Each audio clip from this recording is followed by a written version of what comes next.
All right, good morning. So yesterday was an eventful day. I got a chance to speak with Ruben, and I also spoke. Well, I didn't speak, but I excuse me. I communicated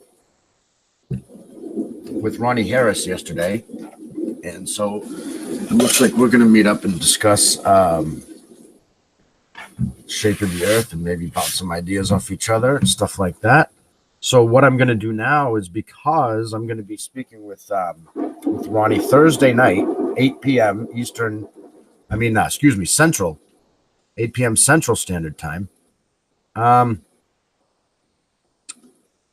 believe that I'll be joining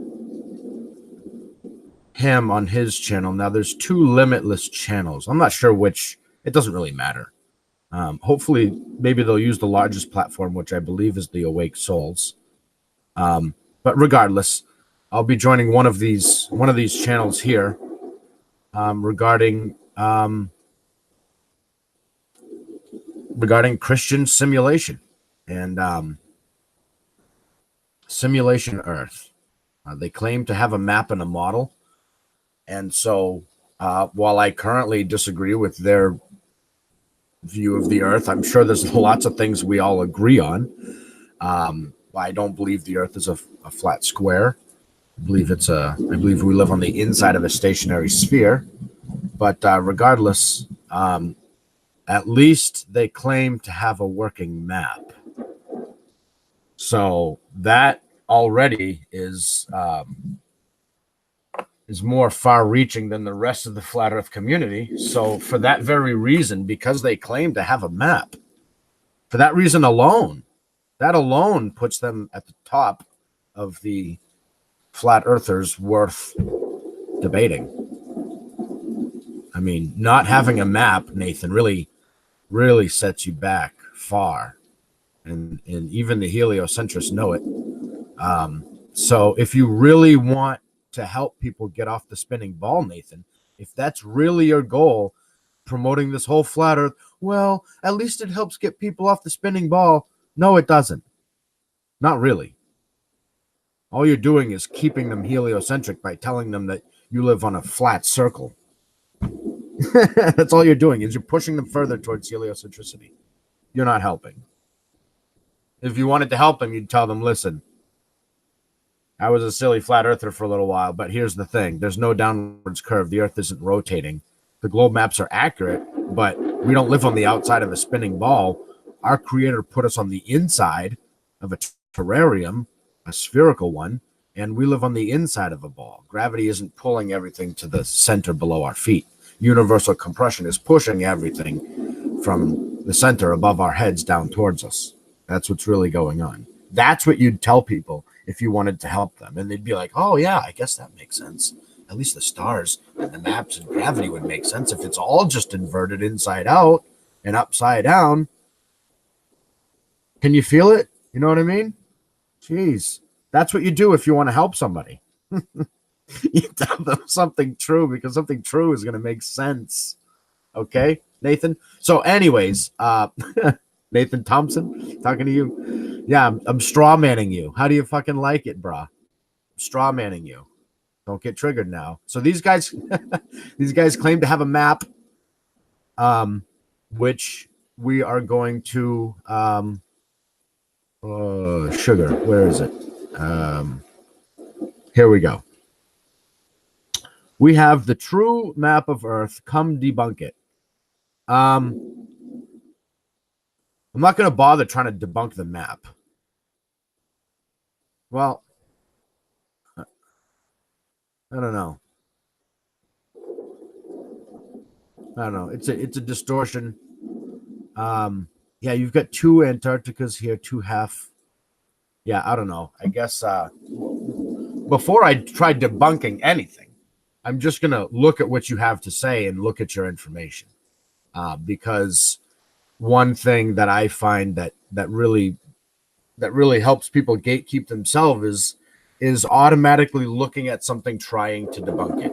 If you're already going to enter something with the mind frame that it's false, then you're already gatekeeping yourself right at the beginning of the video or presentation or beginning of the information, whatever, you know. So I'm not going to debunk. My goal isn't to debunk anything. My goal is to listen to what you have to say, see what resonates with me, compare Earth models, compare the globe model with this flat square model, you know, and just look at certain things. Obviously, the Gleason is trash. So if you've got any similar distances here that are going to be hard to rectify, then you know that's whatever. So obviously we're going to have the lights are going to come into play and everything. I mean, if something's flying east, it's going to have to appear back over here. I don't. We'll get into all that after. Let's just look at what you have to say first, and then we'll do the judging after. I think that's the better way to do it. Because if you judge first, then you're never going to find the truth, whether it's inside of a sphere or whether it's on top of a flat square. Whatever the truth is, you're never going to find it if you just always look to debunk whatever you're looking at. So with that being said, I'm just going to let this video play. Actually, what I'd like to do is I'm just going to let this video play for the audience and just to help spread their, you know, just to do them a favor, you know, whatever. I don't think they're correct, but whatever. I'm going to give them their fair chance, and I'm just going to play this. I'll be in and out because I'm just at home, so I'm just going to do my thing. I'll probably take a shower and have a smoke. Maybe have some breakfast, eat some apples and bananas or whatever, but I'll be in and out. So yeah, enjoy and learn as much as you can from this.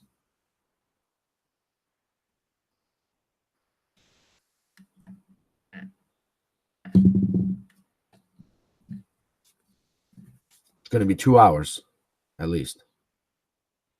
I might stop and comment at times, so might be a little longer than that.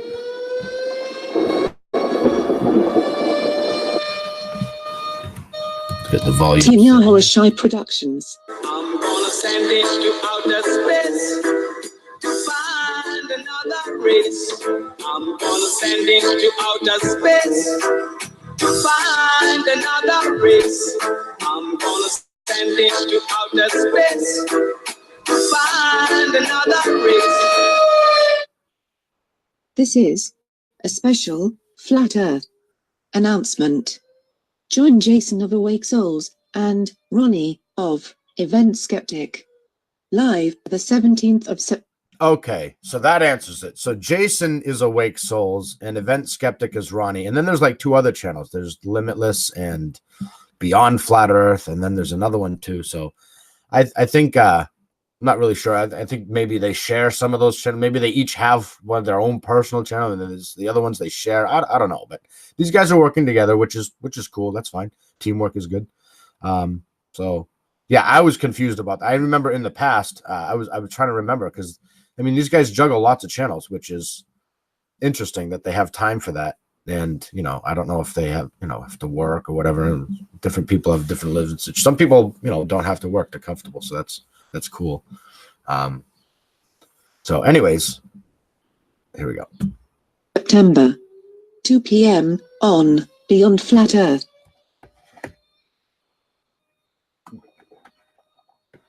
The broadcast will be covering the true working flat map of Earth. Please come try and debunk us if you think you can.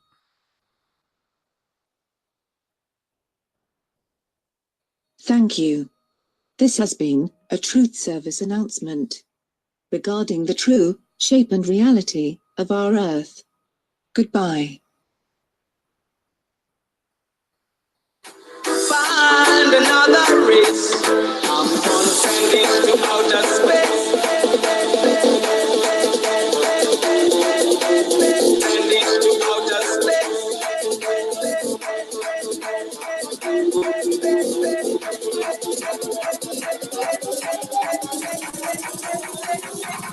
I'm gonna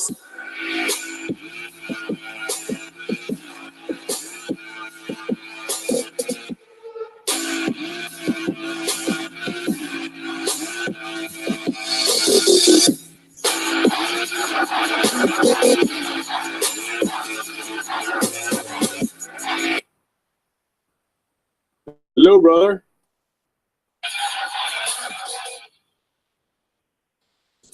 How's it going? Good. How are you doing? I'm pretty good. Pretty good. Just getting set up here, and so you want to tell everybody what we're going to be talking about today? Yeah, we're going to be talking about the Party. map, how we found the map, how basically we see the movement moving and the things that we had to do and go through. We want to share with everybody just what's going on inside our heads and inside the creative process and this whole flat Earth awakening. Yeah.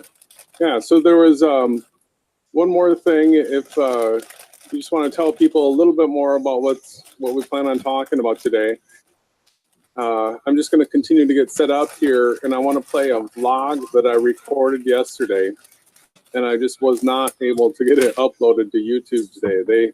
They fought me over and over and over, like 8 different times. I tried all night. It won't go up. I think it's an important message because people that are paying attention to us right now, probably have picked up on the fact that I've gotten a little testy. And so this video covers that, and it talks, about why I am and what'll make it better. And so let me just finish getting set up here. If you want to start telling people about I don't know, why we started looking for a map, or once we started looking for a map, the things that we were looking for. Yeah, do you want to hit my camera? I'm screen sharing.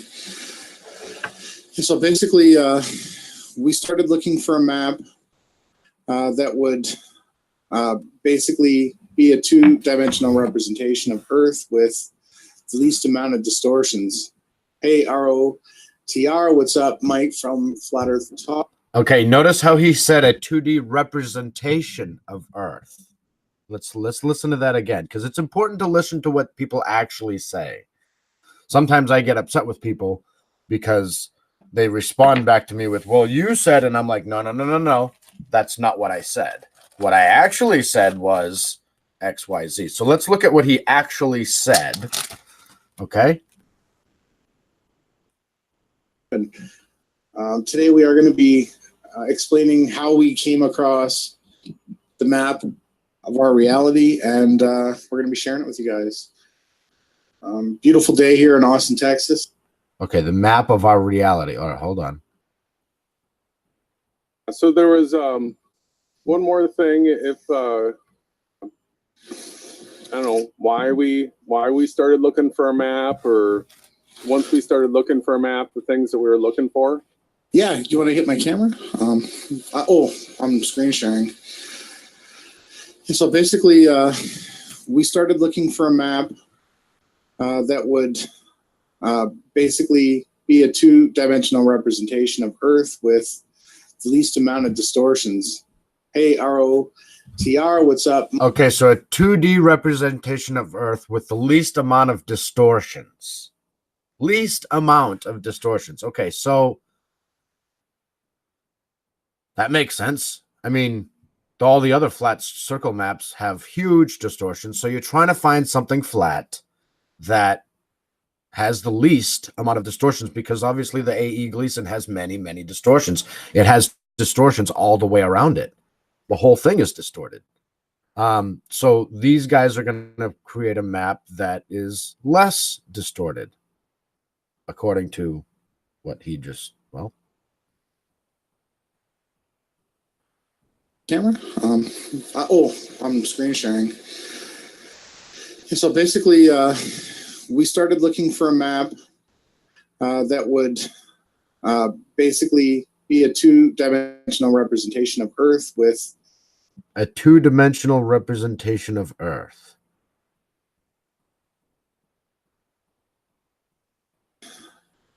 Basically be a 2-dimensional representation of Earth with the least amount of distortions. Okay. Hey, ROTR, what's up? Mike from Flat Earth Photography. A 2-dimensional representation of Earth with the least amount of distortions. That's their goal, according to what he just said. So later he refers to it as a map of our reality. I'm not exactly sure that's the case, but here we go. How's everybody doing? Today we are going to be explaining how we came across the map of our reality, and we're going to be sharing it with you guys. Beautiful day here in Austin, Texas. Probably 90 degrees. Yeah. I just want everybody to know, Ronnie and I, we know we speak very dogmatically, all right, because nobody wants to listen to us. Nobody wants to hear us. And so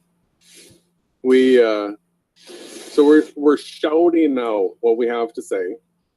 And so we're just throwing it all out there saying, this is absolutely 100% correct. There's absolutely nothing wrong with it. So at least we could get the interest of somebody that wants to come in and debunk us, that would actually come in and do the research and show us where something that we're promoting right now would be wrong, because that's what we've been asking for all along, is other people's input, other people's research on this topic. Okay. I know that's true. However, I've reached out to you guys before and I've gotten nothing, except this time, you know. I had to actually make a Facebook post and tell everyone that you're avoiding me. And then you came, and then Ronnie showed up and said, okay, hey, what's going on here? But you guys have been aware of me, and I've been aware of you for a while. That's, you know, and it's not that I was afraid to mention your name. I just got confused on which channel belonged to which guy, and I, whatever, still am. So, all right, whatever. You guys are going to get your day in court with me anyways. So, all right, let's move on. We feel like this has been a signed, sealed, delivered thing a long time ago, but nobody will touch it. All the popular Flat Earth channels completely ignored this. They will not show it. They're showing like a free energies model, and they have this new magnetic model. I think the things that we're going to be covering today should put to bed that, you know, those are disinformation as well. But I guess if I go back to... Ooh, yes. 33rd. 33 degrees. Very interesting. The geometry of space. the screen share, I'll just I'll play this new vlog that I made, and then we'll talk about, you know, sort of expound on what I just said right there, and then go into the map of this world and how we came to it. We're going to go through the Photoshop steps live. We're going to use SketchUp. We're going to do all this live. I'm going to start with fresh templates. We're going to build it together. I'm going to show you the thought process that I've gone through and why I've done the things that I've done. And what I'm hoping for is that somebody out there that has skills way better than mine, because I am not a Photoshop expert. I'm a hack at it, and it's going to become very clear. Same with SketchUp. I can make it work, but I am no pro. I've never taken any courses. It's all self-taught, and you know, I haven't had the time to make myself, you know, a guru of these things. But there are people that have, and so if they at least just look at the premise, you know, the idea construct, and then with the techniques that they have and the experience that they have with these different programs, I think that they should be able to make it a whole lot better than we have. And we need to have a lot of eyes on this. So let me go ahead and get the screen share going. Thank you for the strawberries, sweetheart. They're delicious. Still no camera. No. Oh, really? Oh, yeah, it's all right. We'll get you on as soon as we come back from this.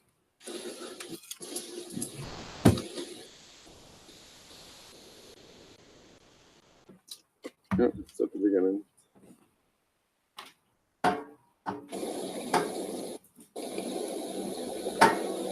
Hello, everyone. Jason here again. It's been a little while since I've done a vlog, and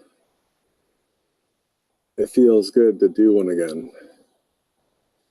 I wanted to take this opportunity to just let the people that have been following me closely understand the videos that I've been putting out lately. So I've been sort of irked off, like sort of pissed. And, you know, we're supposed to be a truth community, looking for the truth. And Ronnie and I have,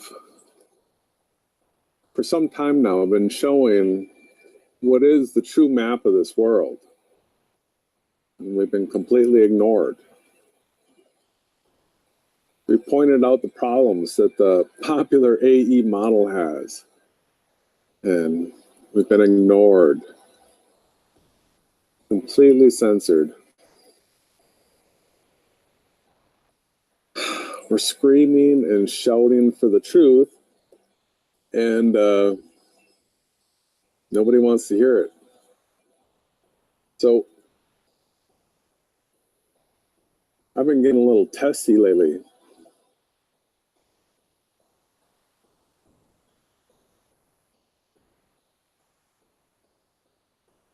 I've been going after channels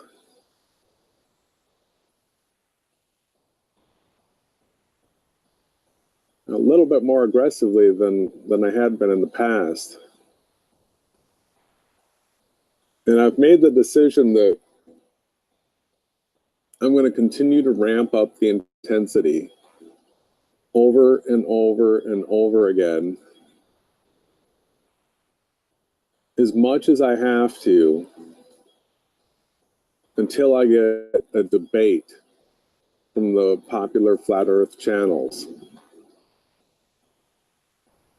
So,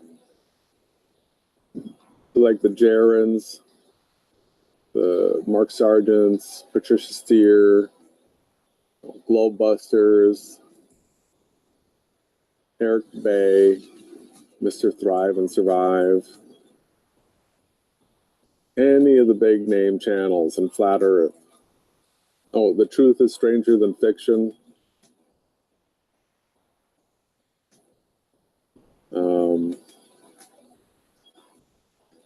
Of course, I just had something to say about Max Malone.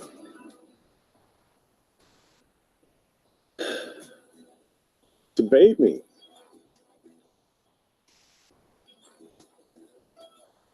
If you think you're standing on the truth, if you think I'm wrong, let's have a debate. Let's do it 2-on-2. Let's have some fun. I'm just out here for the truth. I thought that's what the rest of you are supposed to be out here for too.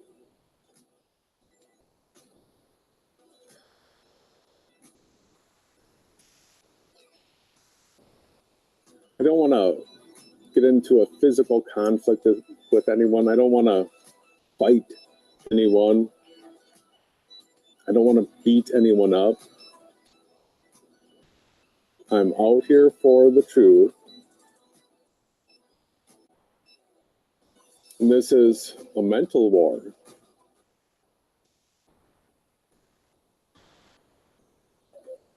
Because I believe that the creator of this world is the God of the Bible. And everything in the Bible is true. What it predicts will come true. I see this as a spiritual war. And that battle is for the truth.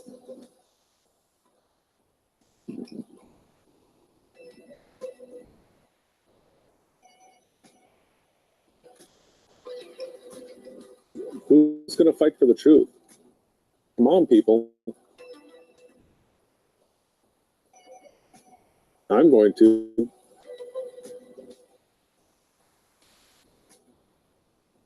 Yes, I'm dogmatic. Because I believe that what I'm saying is true. I've done the research. I have the evidence. If you think what you're saying is true, any one of you popular channels that I keep calling out as being satanic, which to me, remember, being satanic, I define that as somebody that will use lies and deception for personal gain. The way I define a true Christian is a truth seeker. YahWeWishyWashy is the way, the truth, and the life. There's no lies, no deception found in him. He didn't do things for personal gain to take advantage of other people. It was all about the truth. He is my teacher. I follow his ways. Every decision I make in this life is analyzed against how would YahWeWishyWashy do this?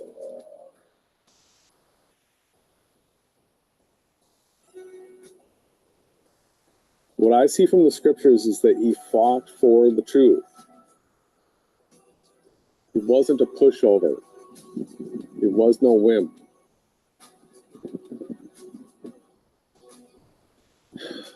And he did it with a conviction as to sacrifice his own life in a painful death for the truth.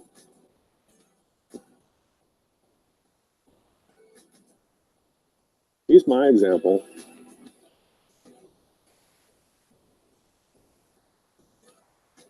I would follow his ways. See, he had disciples that underwent the similar persecution. They were tortured for their faith in YahWeWishyWashy.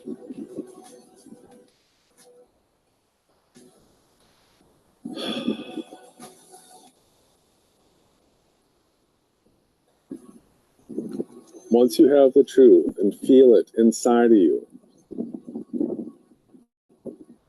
it gives you a power that can overcome any fear of death. Once you know you're in a simulation, it makes it a whole lot easier.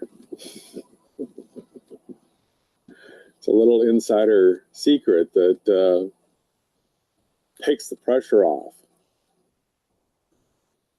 You can know that you're in a simulation through research and study.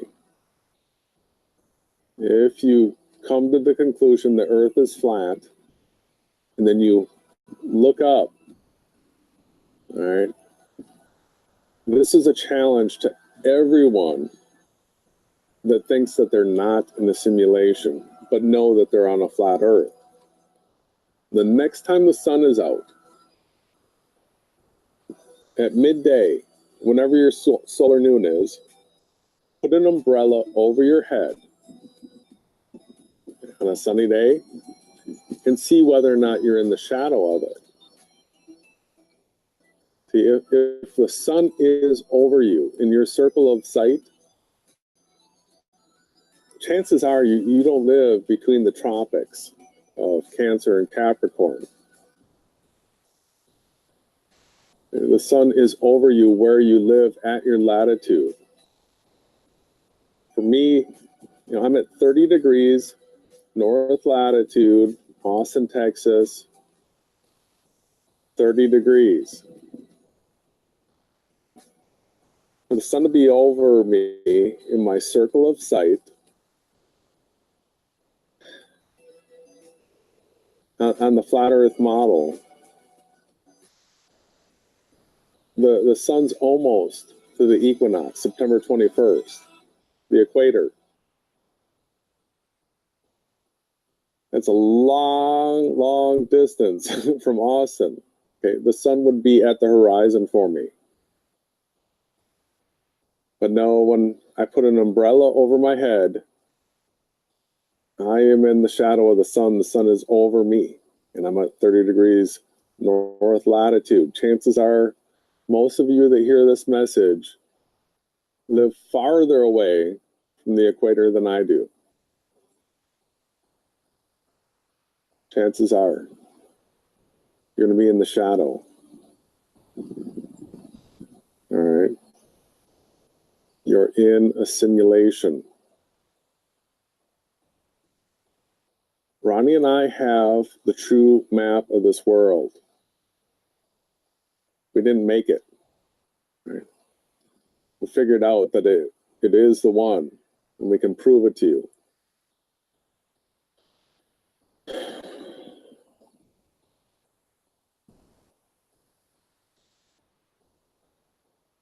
This is a message to all the channels, popular flat earth channels out there.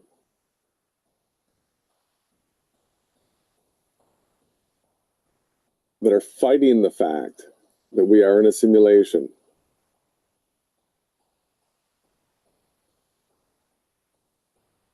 I see your lies as soon as they come out. I understand them immediately.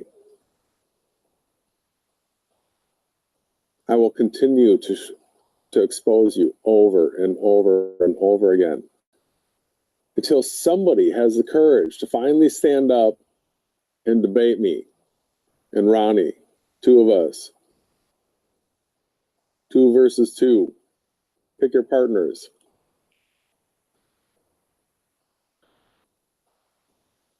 We're not going to stop until we get the debate. And we know that as soon as we get the debate, you will be completely defeated. You can see right through your lies and deception.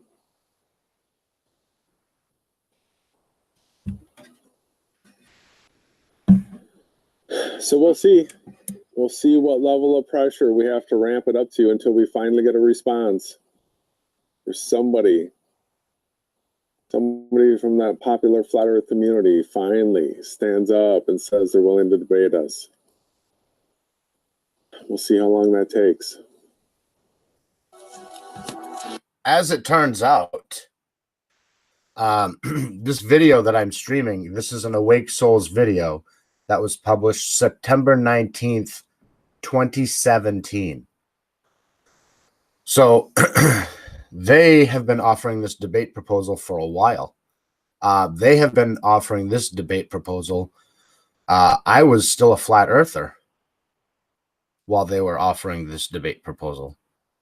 And this is one of the very reasons that led me to Concave Earth, was realizing that the Gleason map was wrong and seeing that the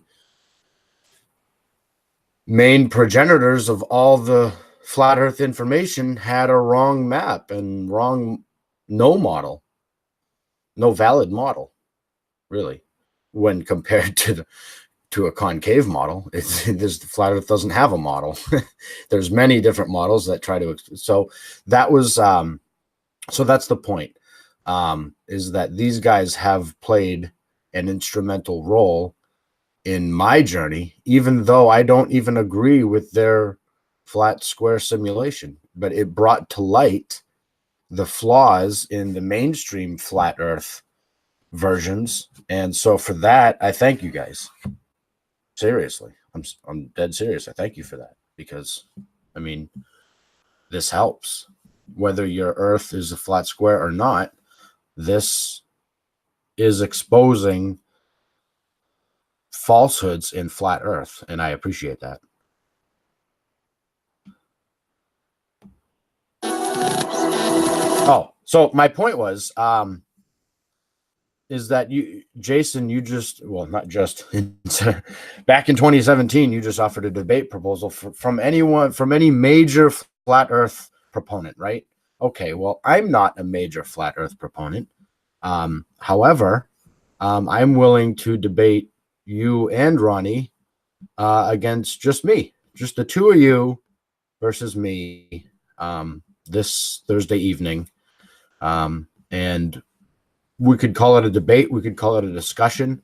We could call it a sharpening. We could call it whatever we want. The fact is, I'll meet with the two of you guys on your channel, as long as we can just go through Google Hangout and I can screen share what I have to share, show you guys information. I'm sure you guys will have plenty of stuff to show me.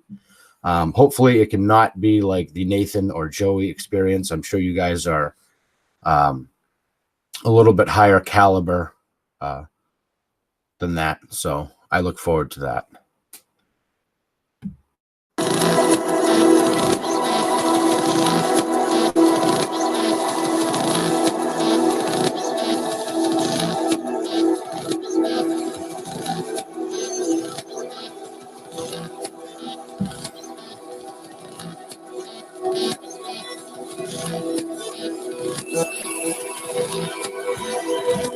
Must have a second camera from behind showing what the debater sees. Well, I suppose I could rig up my cell phone on my tripod and put that behind me, but I don't know how I could show both cameras at the same time. Maybe we can just get rid of that silly requirement. I'll show my face and all the information that I have to offer. I don't know what a second camera will do, but all right, maybe I'm missing something.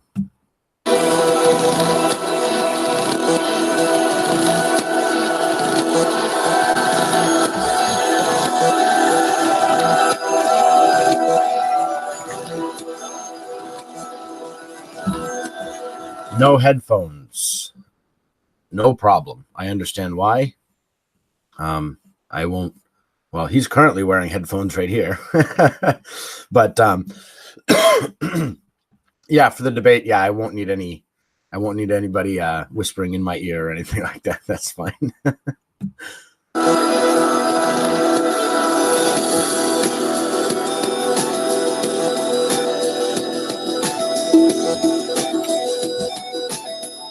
Very good. I like it. Something structured. All right. This is good.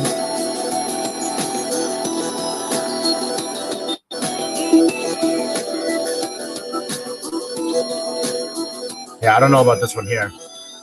These two are fine with me. Ad hom, curse words. Yep. Same page there.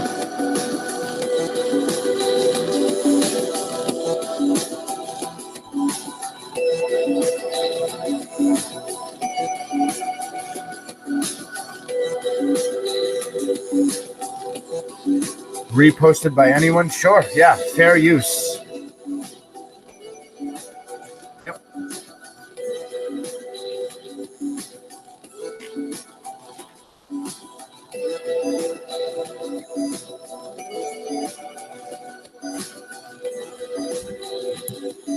So I'm good. Everyone. So I'm good with all these debate requirements, except for this first one. Person must have a second camera from behind showing what the debater sees. So I think what you're saying is I'm basically running, I just got a laptop here and a microphone, some speakers. You want a second camera behind my head showing like the back of my head and my computer screen. Is that what you're saying? I'm not really sure. Maybe if you want, I don't, give me a call. Give me a call. Call me up. Let me know what this one's all about. But I'm not sure. Whatever. Yay. Let me just get back to where I can see something.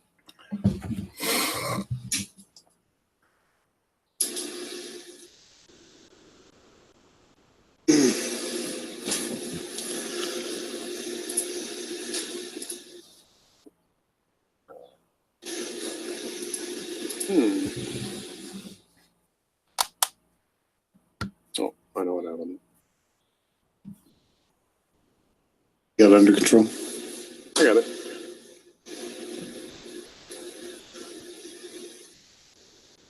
All right, so I just want to get caught up with the chat a little bit and say hello to QNP, Flat Earth Photography, Tiger Doug.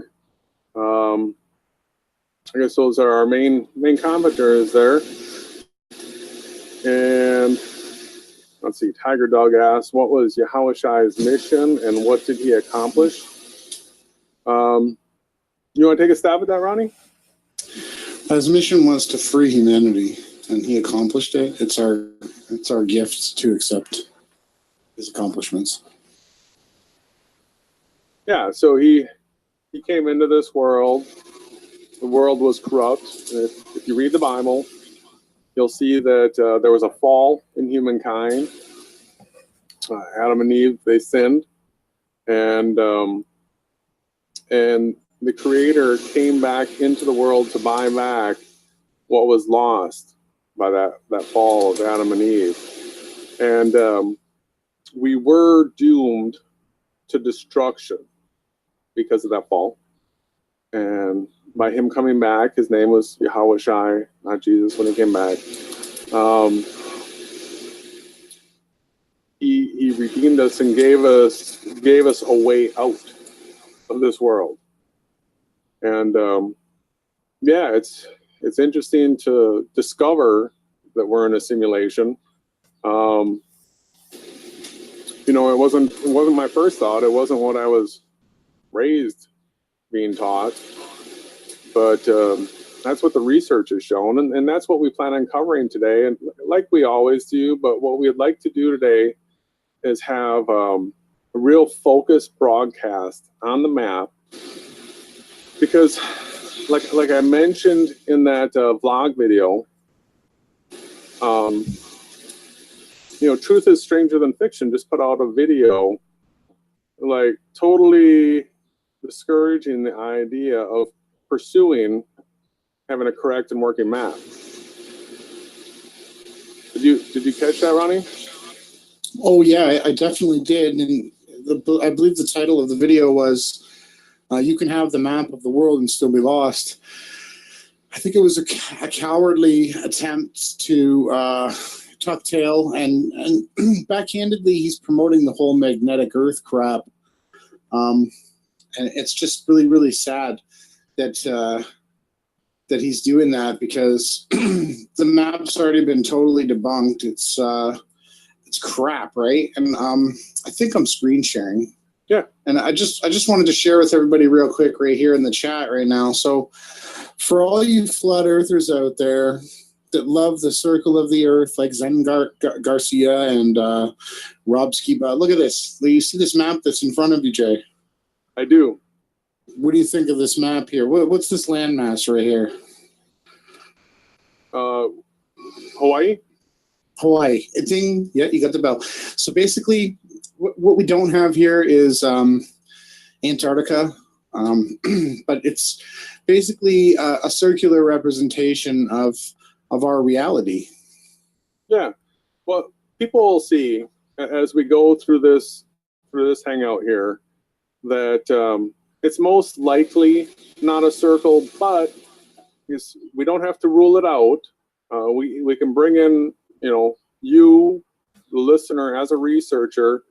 The map that we're going to be going through and showing today is the most accurate map of Earth. So I guess you would most likely want to use this map, and then if you wanted to put a circle around it and figure out how that works, you could do that.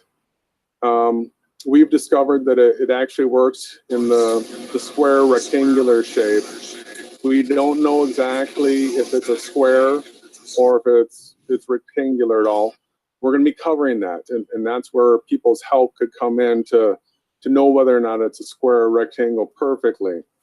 But I guess maybe go ahead. Yeah, well, yeah. I started it off with the blender, but I'm going to hand the screen share over to you. Okay. My camera's still not working. Let me see what I can do about that. I don't know why.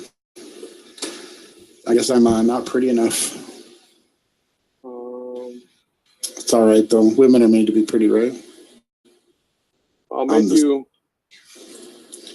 the host here and see if that helps you out. The host with the second most, the one they call Event Skeptic.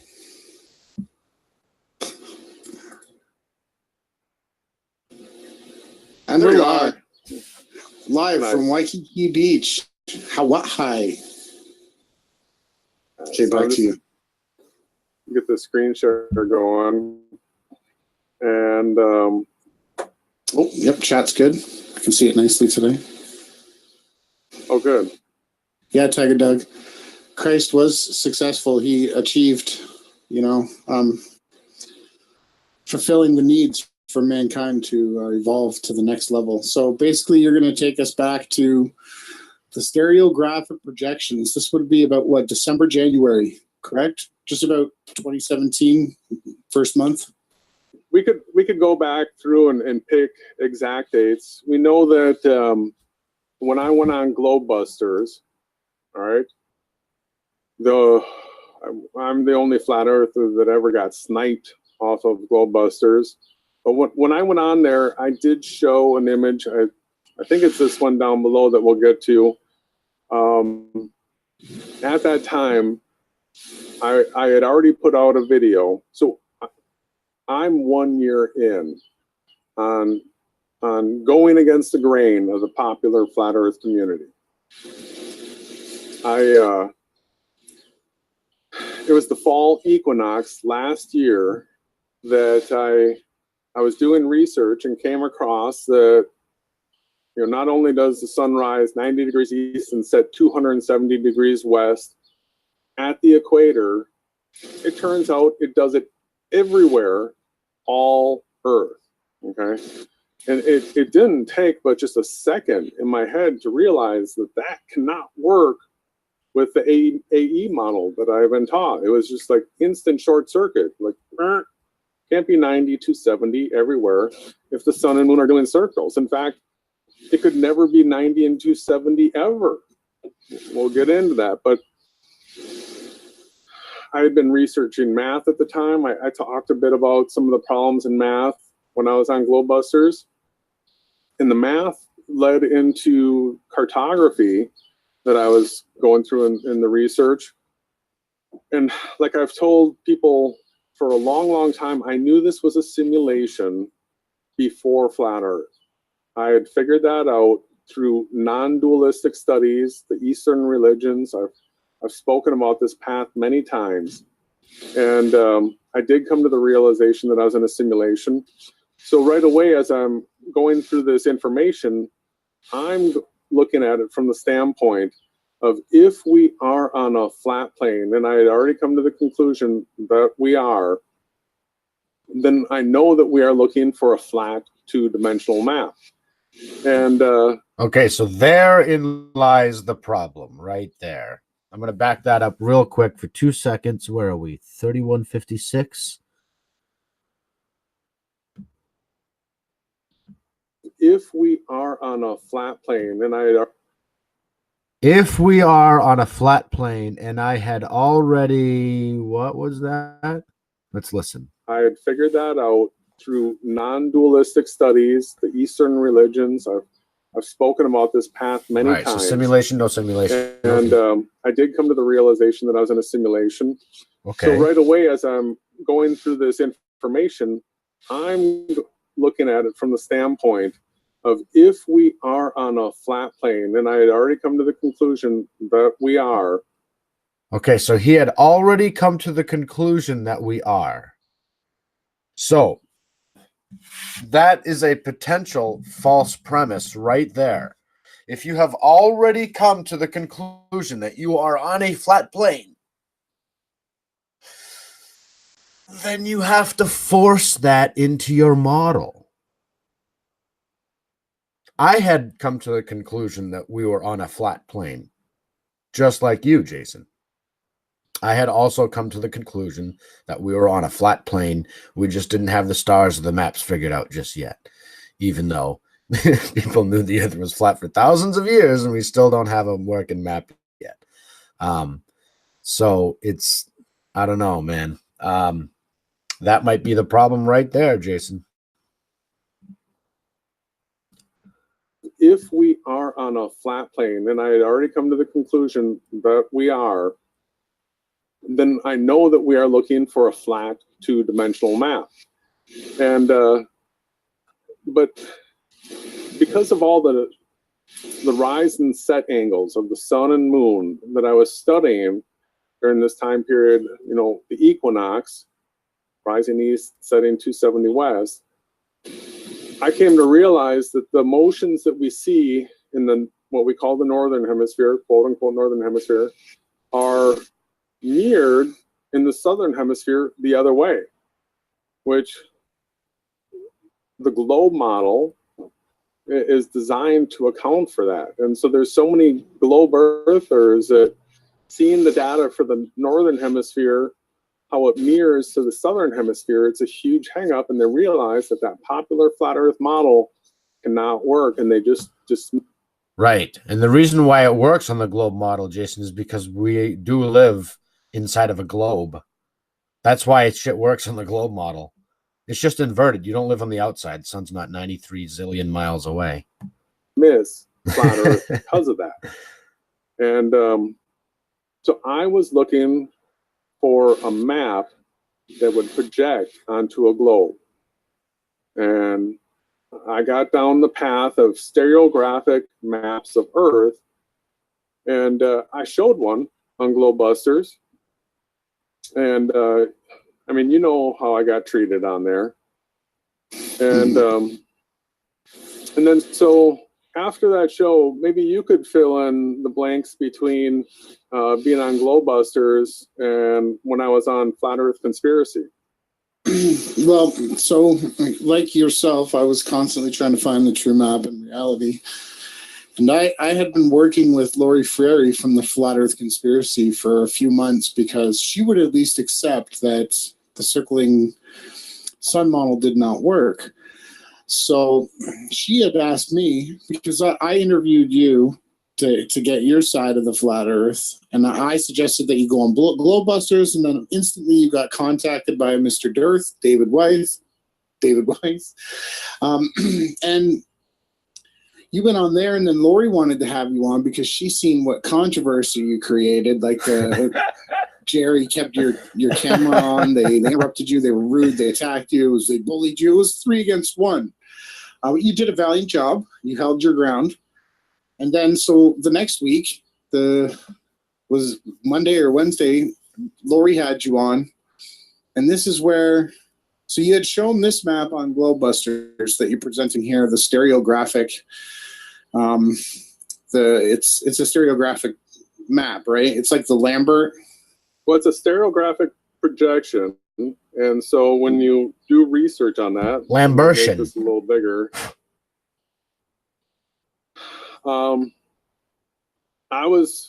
I had started looking into Blender and using Blender, and I was looking for ways that I could. Hey, look, it's a concave map right there. That's what they're showing you. That's a concave Earth map. Look at it. South Pole, North Pole. It's like a, warped wide angle fisheye. But what you're looking at is, you're looking right here at the MasterCard logo, right? You see that? You see how the areas here converge like this? See if I can, right here. See that? Convex Earth, concave Earth. See the longitudinal convergence here? Okay. Well, that's what you're seeing. Uh-oh. Where was it? See the longitudinal convergence here? All right. Okay. Well, mute that. Let's see. Where were we? Nope. Here we go. All right. So that's what you're seeing right here. is a concave Earth map. All right, let's continue. Take a flat map and wrap it onto a sphere. And so I was just in the beginning phases of doing that. And I was looking for maps to do it with. And so I was looking for stereographic, and this was the first one I saw. I saw this, this globe shape to this image right here. The way though, Interesting how it's called stereographic, indicating sound, you know, acoustics, frequency, energy, vibration, resonance. Yeah, I think you get it. those the lines of latitude and longitude, and then I took that and I put it onto a sphere, and I saw the effect that it had, but yet it still didn't work out right. The way it was skewed, different things. I mean, clearly you can see there's no Alaska there, and Yeah, it didn't work out right. It was all skewed because it had to form a globe, and you had already decided that Earth is a flat plane. and the way Australian stuff all came around, I could still tell that this was not the map that I was looking for, but I was still looking for stereographic maps. And we were talking to each other, and I told you, hey, I'm looking for stereographic maps. And you just started sending them at me like bam, bam, bam, bam, you know, because you had done all this research on the celestial sky, and you'd been researching all the Lambert and all the maps, yeah, trying to understand how the UTC grids worked, how the time and date line worked.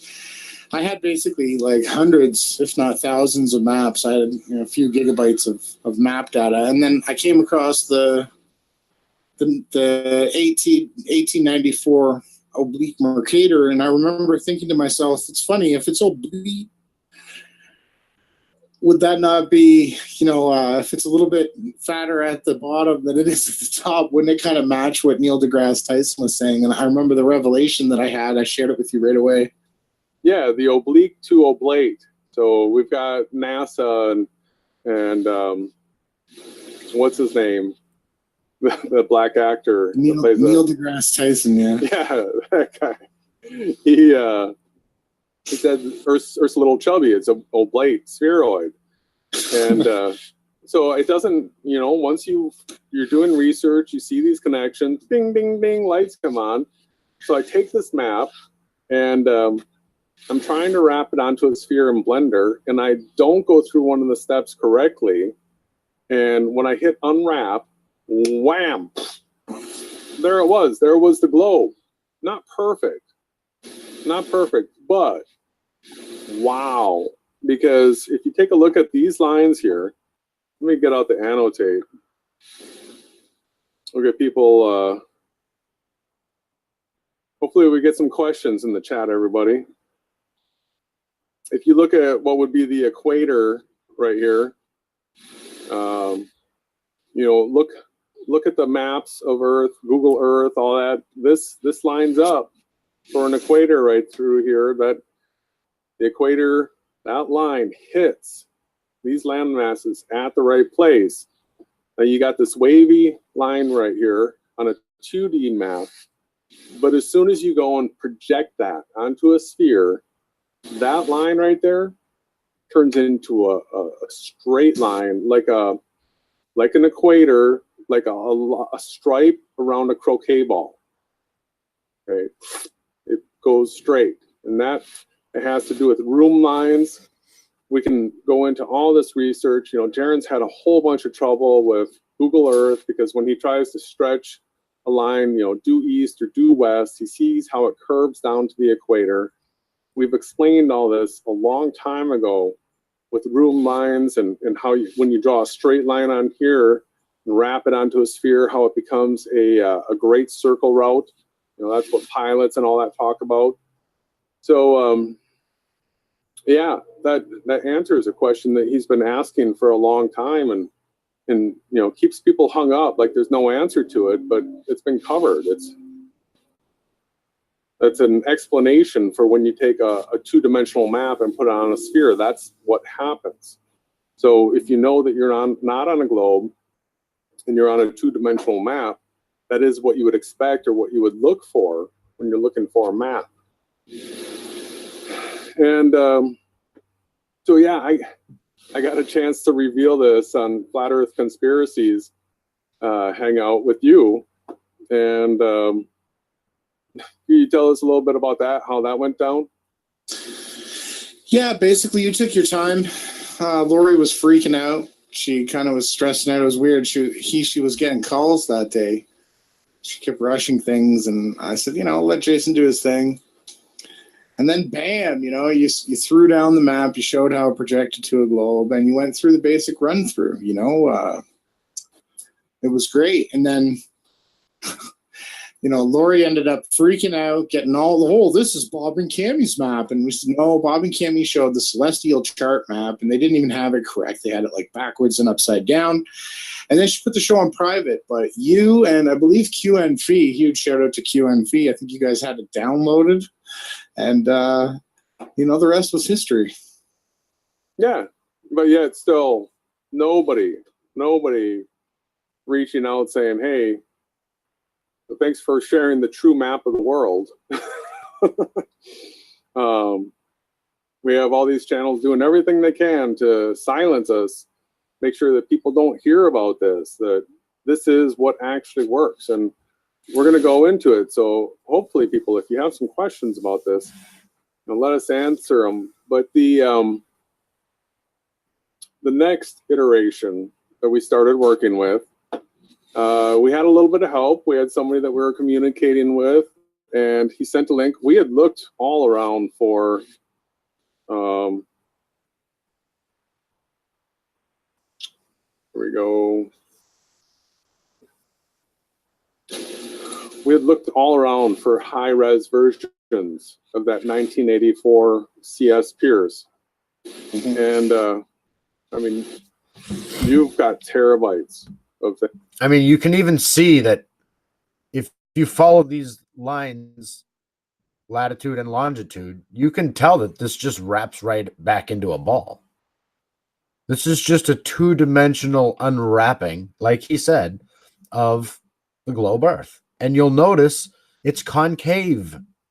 He keeps showing you concave. Look at this. This is the South Pole. It's concave. Look at the North Pole. Concave. You see it? They're unwrapping concave maps. They're not even unwrapping convex maps. They are unwrapping concave maps, ladies and gentlemen. Right in plain sight. Your research, your screen recorded, screenshotted. You're a serious researcher, and you hadn't come across it anywhere, and all of a sudden, bam, out of nowhere, we got some maps showing up. So, whoops, this right here is one of the ones. So I would agree with them that what they just showed you here, this is an accurate two-dimensional representation of the Earth, which is exactly what they said they were trying to show you. Right at the beginning, that's what he said. Not verbatim, but that's what they said. They were a two-dimensional representation of the Earth, because they had already decided that the Earth was a flat plane. They had already decided that. So that's not science at all.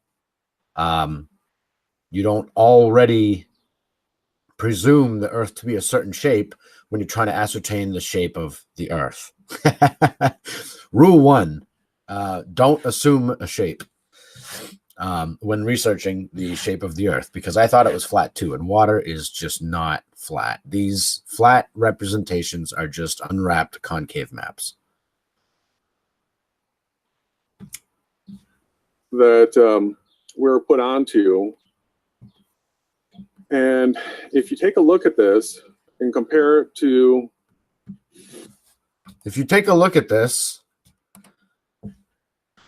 and compare it to, this concave, you'll see what they're showing you. It doesn't look like they've unwrapped this. They've unwrapped this. See it? The CS Pierce, 1894. Well, this right here is remarkably similar. The only thing that's different on it is, I'm going to pull out the annotate again.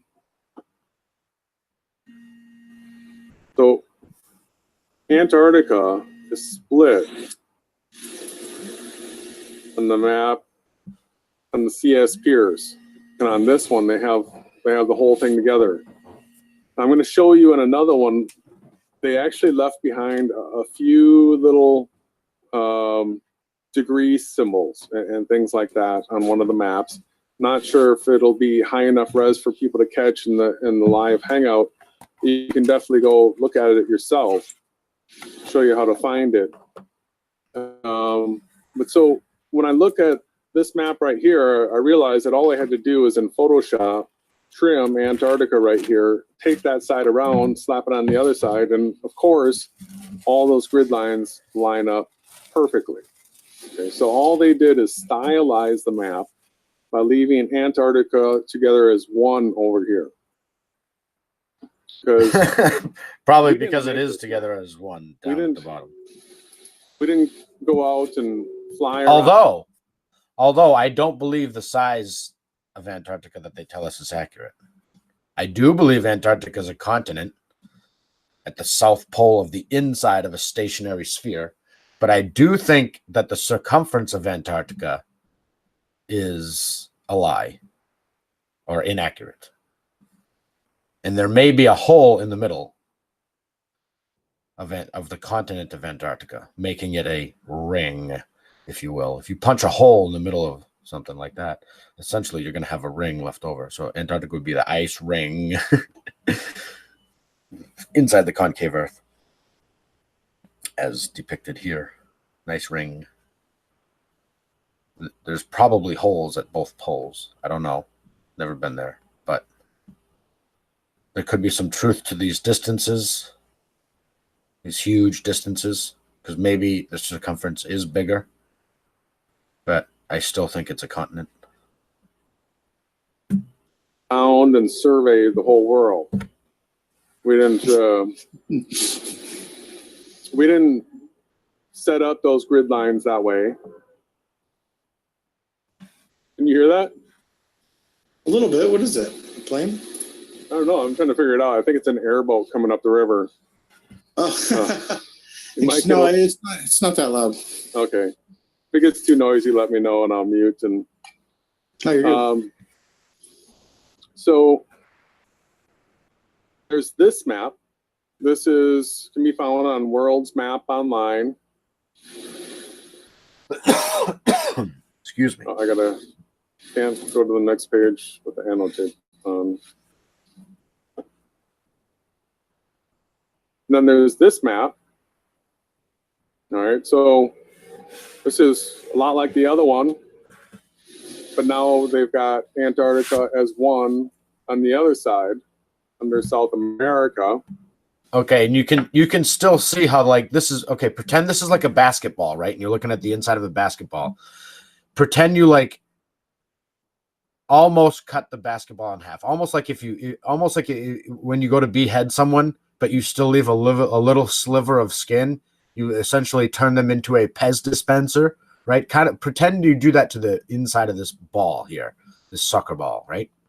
Okay, so pretend all of this part of the soccer ball is cut open, and you just have this little sliver of ball left, and you've basically, you've basically unwrapped and opened up this ball. So that's basically what's happened here. You're looking at the inside of the concave Earth, just like this, but they've cut the globe essentially in half and like ripped it open and like laid it out flat. Like they said at the beginning of the show, two-dimensional representations of the Earth that we live inside of. They're gonna keep showing you concave maps, I bet you. Watch. I've never seen this video before, I promise. This one, you can actually pick up the, if you go to the actual image, let me clear this. But with the, around here,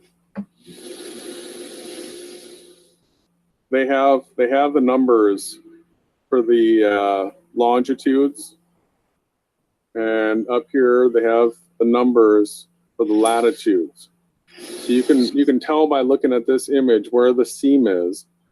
You can see that this right here is your 0360. It goes through Greenwich, England. It goes up to a North Pole right here. And if you look on the back side, this image right here it says 180 degrees longitude. All right, so this right here is the prime meridian. This right here is the anti-meridian. And once again, this one right here is the equator. But since we're used to, let me stop this again. Since we're used to this layout, where we're looking at the prime meridian that goes through Greenwich, New England, we're used to looking at as a vertical line in front of us. Then we would see Antarctica split. Even here, you're seeing concave. You're seeing concave lines of latitude and longitude, not convex ones.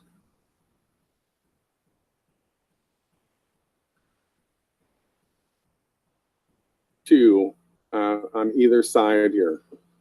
So, I just want to jump in for 1 second. Yeah. I just want to jump in here. Oops, 1 sec. Okay, just so people know, what you're saying is that when we this here, which I'm showing, so you see this map here is almost the same representative of what we're showing. Okay, this is the equator and right, exactly. So this is a two-dimensional representation of the Earth on a flat plane, which is exactly what they said they were going to show you. The reality is this. You don't live on the outside of a spinning this. You live on the inside of a stationary this. in the tropics here. This is your west. I'm just going to let this run. I'm going to go away for a few minutes. As you can see on the ball on the right here, it now wraps around like your croquet ball, but it kind of aligns it with the north, with Polaris and with Sigma Octantis, as you can see. So what Jason's saying is when you wrap these, here's your time, your date line or whatever, your prime meridian here. Mm-hmm. You wrap these odd shapes, as you can see. Look at the size of the red here. You see the size here, Jason? Yeah, I know, it's amazing. I mean, this comes back to a ribbon. Yeah, to just study that image. We've done this live over and over. This is a doable thing. You can take the image, you can wrap it yourself, and you will see that the image on the left, when wrapped over onto a sphere, gives you those croquet ball lines. Right here. Amazing. Amazing. Do they really not get it? Like, all the airplanes and navigation throughout time all worked on this. Everything, all the spherical maps have always worked. Why do you think that is, gentlemen? Why? Come on. And you can obviously see, ladies and gentlemen, that these aren't evenly shaped lines. We are not Photoshop, nor Blender, nor any other program experts whatsoever. We're a couple of carpenters that have been, you're just working our butts off doing this research. And the popular flat earth community just won't hear of it whatsoever. They won't speak our names. They don't want to be any part of this. Well, I did looking for the map. So I did add the colors on this map, though. I am a carpenter, but I did do a little bit of Photoshop work here. QNF helped me a bit, but I put the colors in. This was the map that Globebusters presented, and they put everything upside down and backwards. You see the map that I'm showing here. This was the big flat Earth map reveal.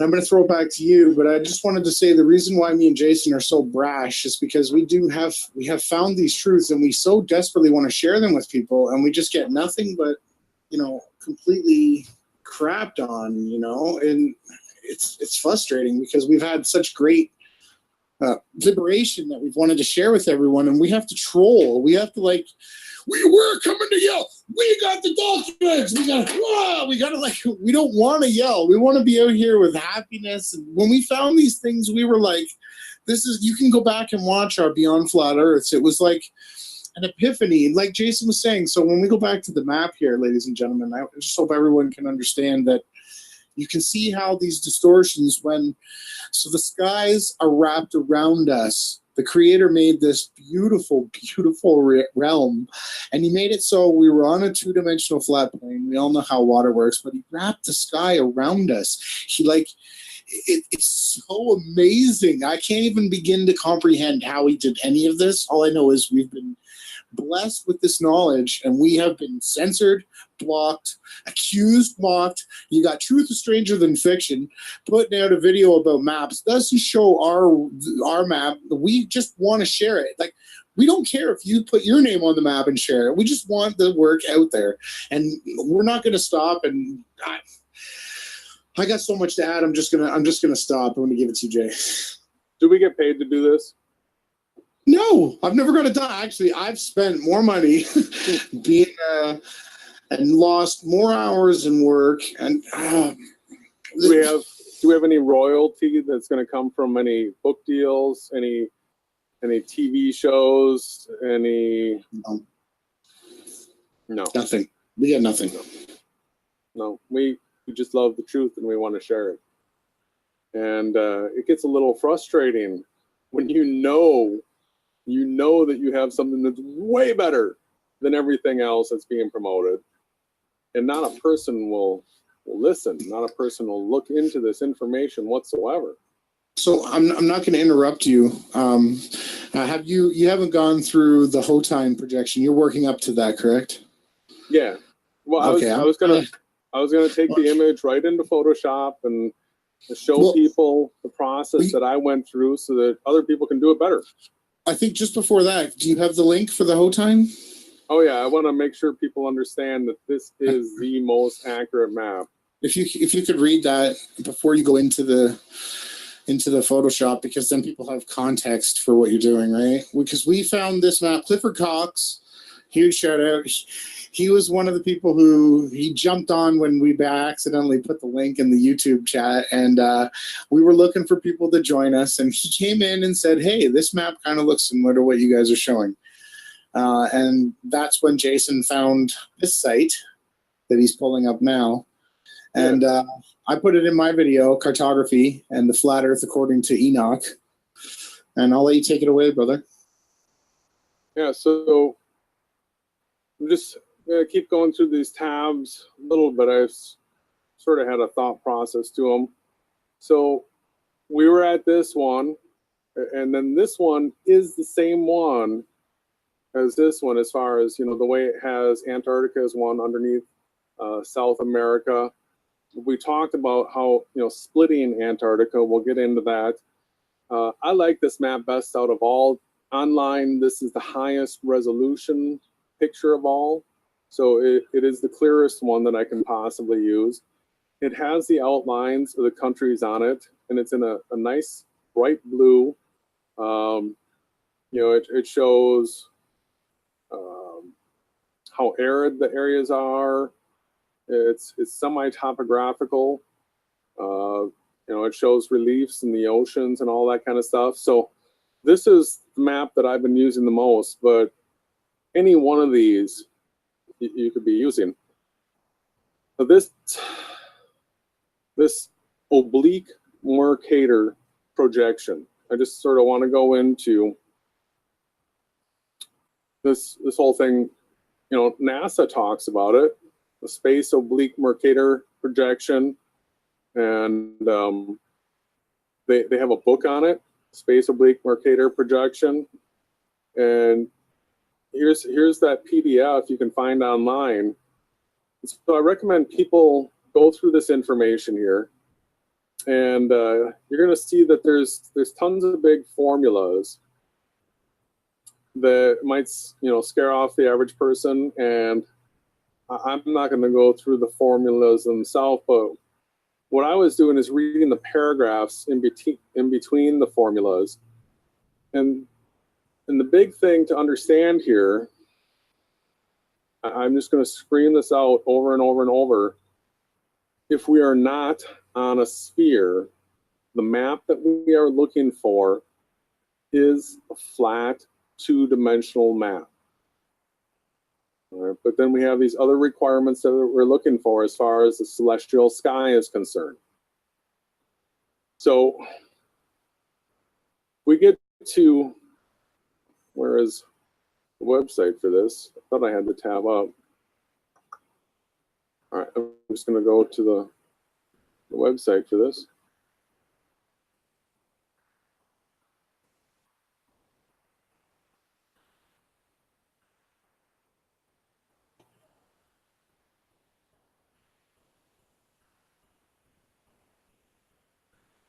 Get us there.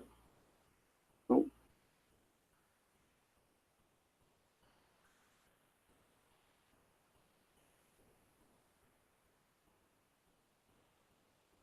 All right, satellite image maps.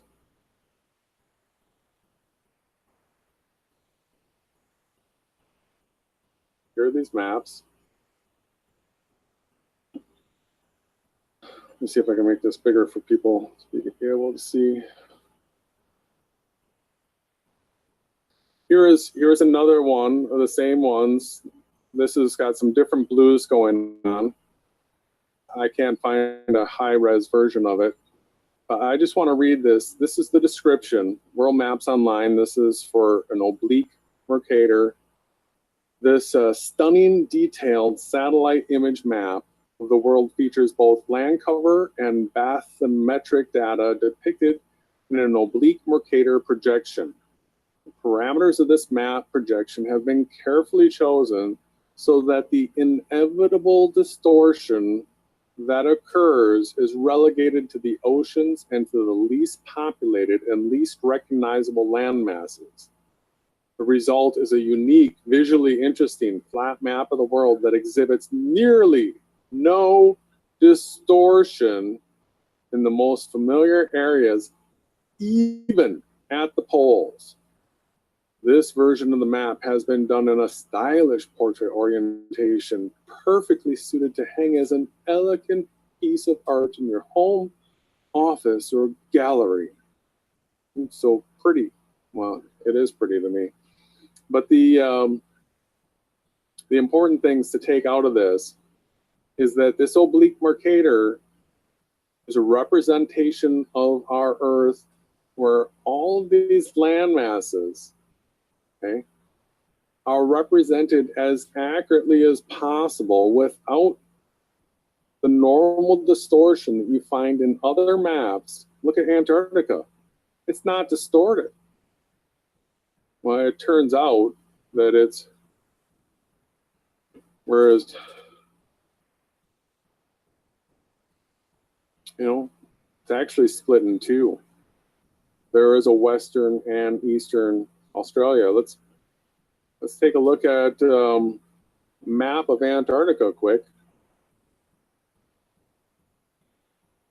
All right, for all the globe believers, they've seen this before. You've got West Antarctica over here. You've got East Antarctica over here. Keep track of which side is which, everybody. The one that has the island chain out here, that's West Antarctica. Doesn't actually make sense the way they have it labeled on the globe so much. You'll see where it makes sense. So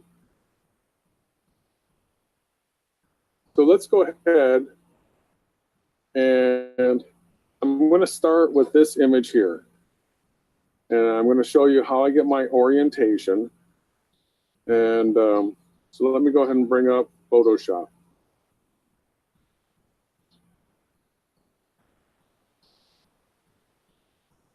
All right, so keep in mind, everybody, don't make fun of my Photoshop skills. I just have most basic skills to get by. I'm just going to delete all this. I was doing a little bit of practice. And go ahead and start importing paste embedded.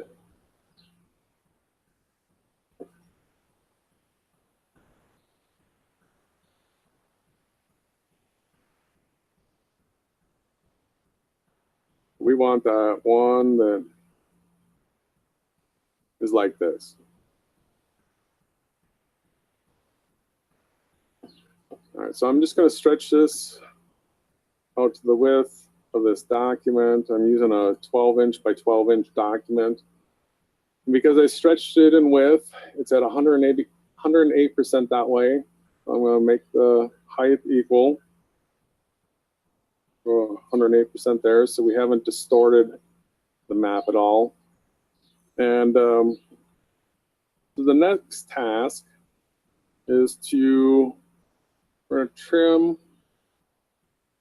this side over here. All right, so I'm just going to get rid of this background first. Make a new layer with that selection. And I'm going to take that, move it over this side of the map. Now I'm going to grab this part and drag it over. Keep in mind, Jason, I just wanted to mention, we had the 1894 CS Pierce map, and we had an upper, they provided the Hotine, but they didn't provide the correct orientation. They said they did it in a stylish portrait, and we already have an idea. Just letting people know that as you keep going. And this is a wonderful job. Yeah, that's the reason why, because I had already seen that CS Pierce map, that I'm doing this. Now you'll notice the colors in this map right here are a little bit darker, a little hard to see. Let me bring out the annotate here and just point something out. Here, the North Pole, and this is the prime meridian on this map. And notice where it runs through. It runs through Greenwich, England. Then the equator is this line here. This is what we're familiar with, people. Keep in mind that there's people all over Earth that if the shape of our continent was not like this, if there was no Baja Peninsula, if Florida wasn't a peninsula like this, if I went out to the coast in Texas and it wasn't, this shape right here, I would know that something's wrong. It would be self-evident and easy, and we could all scream and shout and demand that we get this area remapped. But when we go out to the coast, these are the shapes that we're familiar with. It's a little bit different than, honestly, it's not that much different than the popular AE model. It's not. If you look at the shapes of these things, but this has defined edges. It has 4 sides. It has 4 corners. The thing that's going to throw everybody off is that with this map right here, to fly from California to Hawaii to Japan, you would go across this edge right here, and you would continue through on this side. Well, and that right there, it's like a short circuit for most people because they go, well, that's not possible in physical reality. But I've been telling people, this is not the physical reality that you think it is. Those are lies and deceptions. Well, not only that, but as children, we all learned in school when we were drawing flight routes and mapping in geography class that you did actually come back to the other side in all directions. That was always known. That's not a secret. I'm just trying to get caught up with the chat here. Looks like ROTR might have some questions.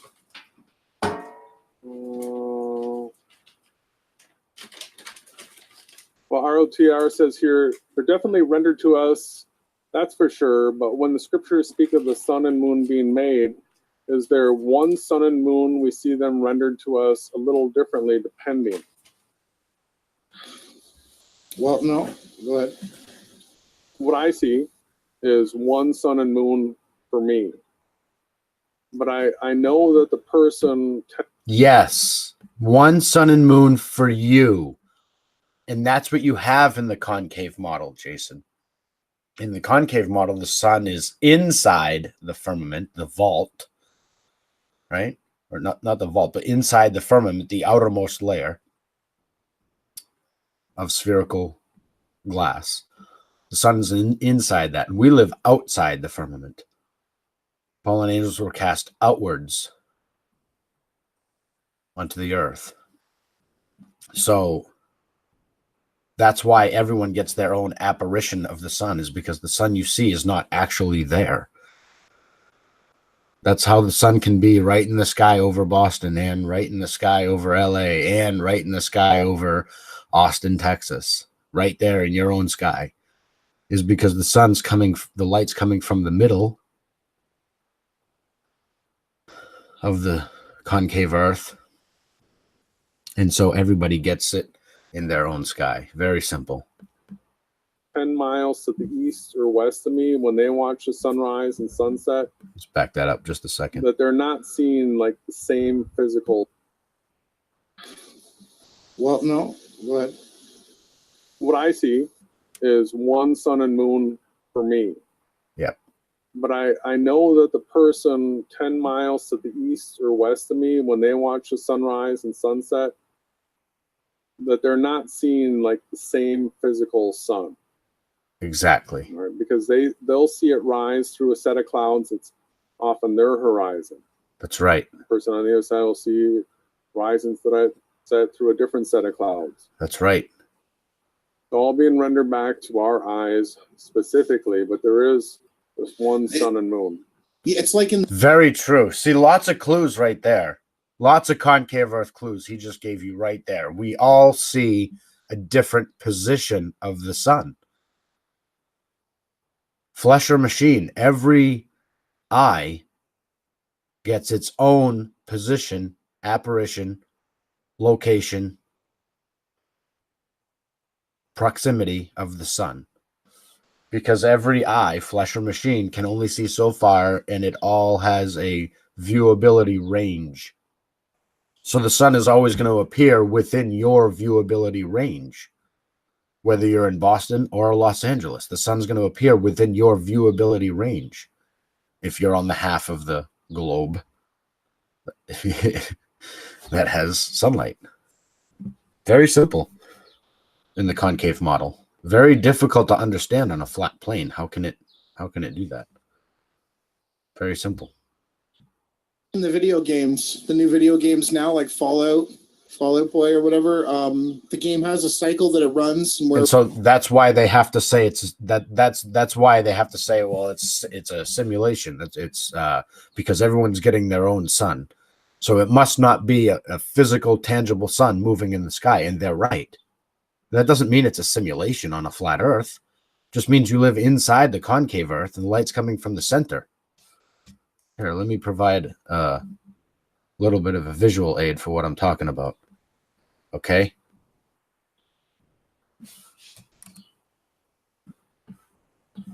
Give me 2 seconds here. Let me just find the inside of a concave Earth for you real quick. Okay, perfect. Here we go.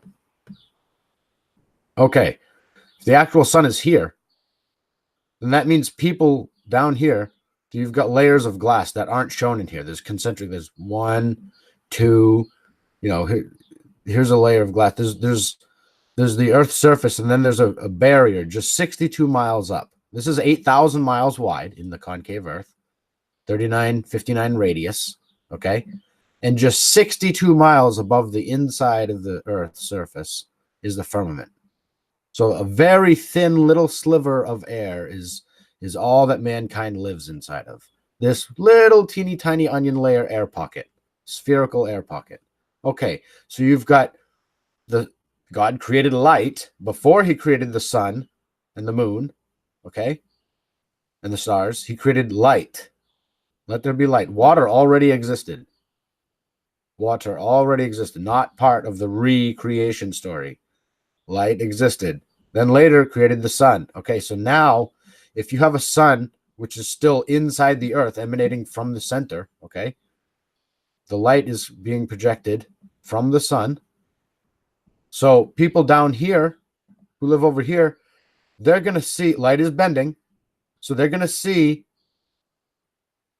the sun right here in their own sky because it's coming from center. These people who live up here in the north, they're going to see the sun in their own sky because the light's coming from center. So they get the sun in their own sky. These people over here, they get the sun in their own sky. Bang, bang, bang, bang. Sun in your own sky. See how simple that is? And it doesn't require simulation. It doesn't require a flat earth. Water is diamagnetic and bends. All this water is being pushed out from the center, the ether push. It's etheric pressure maintained by the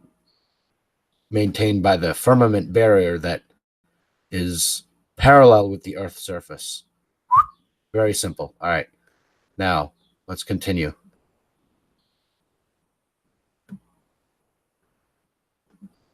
Wherever you are in the game, it matches where the sun would rise and set. So basically, in this realm, in this reality, wherever you are matches where the sun's time and set will be in regardless of your position.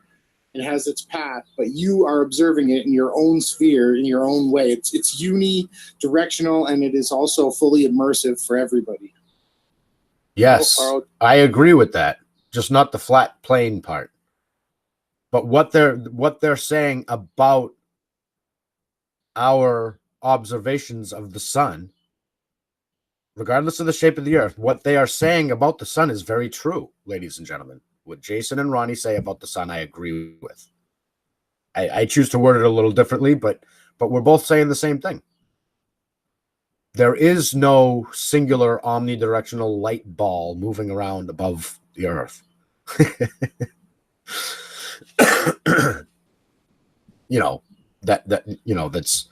That's actually in the clouds or just 20 miles up sometimes or whatever. That doesn't exist. Tiara says there's another question.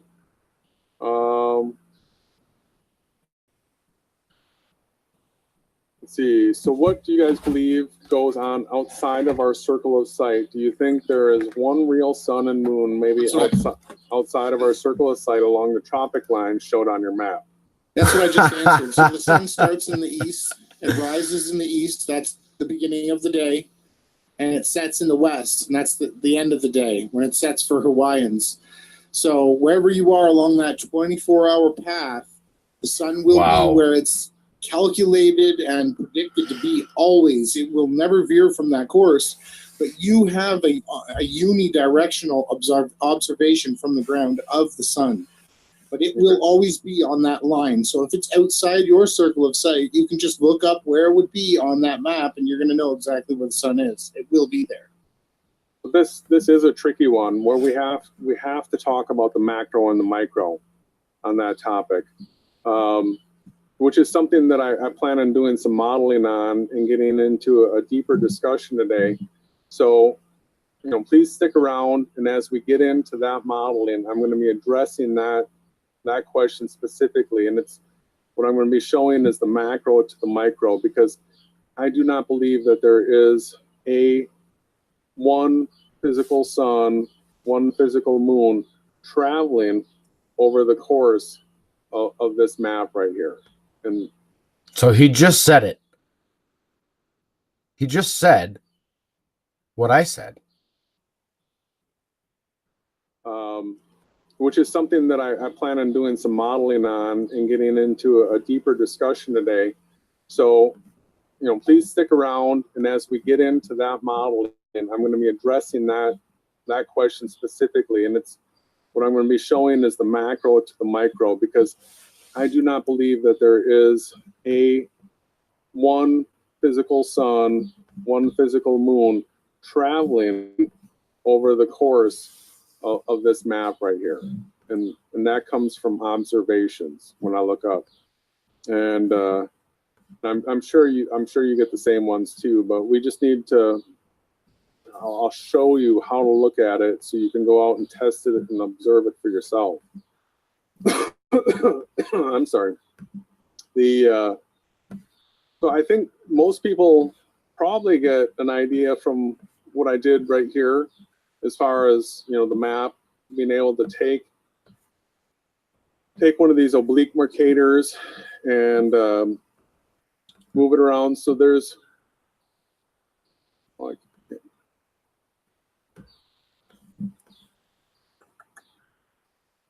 see, oh no, I wanted to.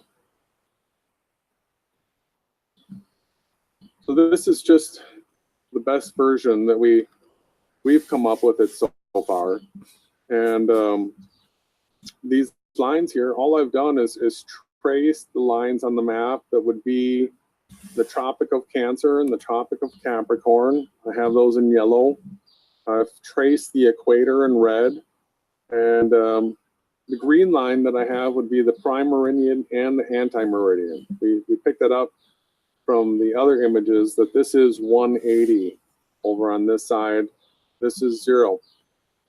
So I don't know if the map goes farther to the north here or if it goes farther to the south here. I don't know. We could figure that out through continually wrapping this into a blender, and if we had somebody that had extreme mathematical skills, we could use things like the WGS to extrapolate all these data points. I don't know that we need to get into that type of detail as to how much land there is right here and there. The big point is the whole concept of the map. These curved latitude, we could figure that out through continually wrapping this into a blender, and if we had somebody that had extreme mathematical skills, we could use things like the WGS to extrapolate all these data points. I don't know that we need to get into that type of detail as to how much land there is right here and there. The big point is the whole concept of the map. These curved latitudes and longitude lines over a two-dimensional map. You know, we encourage people, we've done it before, you can go through where it is right here and there. Okay, here and there. Is the whole concept of the map. These curved latitudes and longitude lines over a two-dimensional map. Right.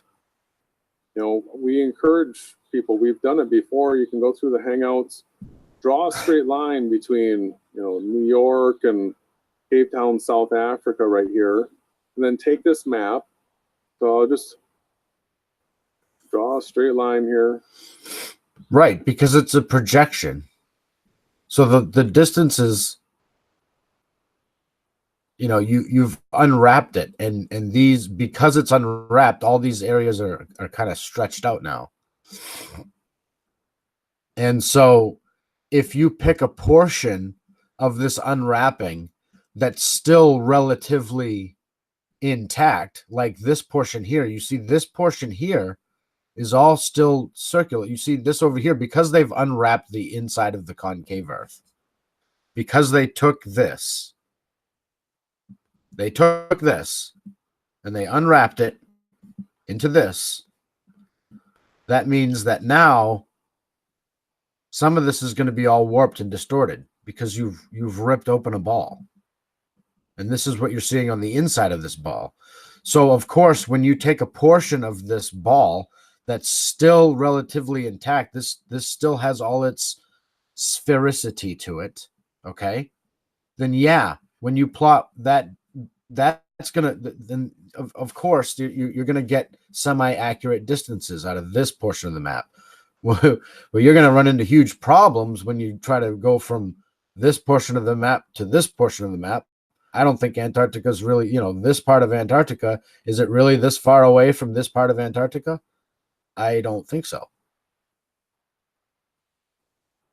You still have this problem here, this distance from here to here. This is a close distance, a much closer distance than this map is going to show. Of course, it's still going to have the same amount of integers, if you will, right? Still going to have the same amount of integers, but they're all just massively stretched out. Look how stretched out this is.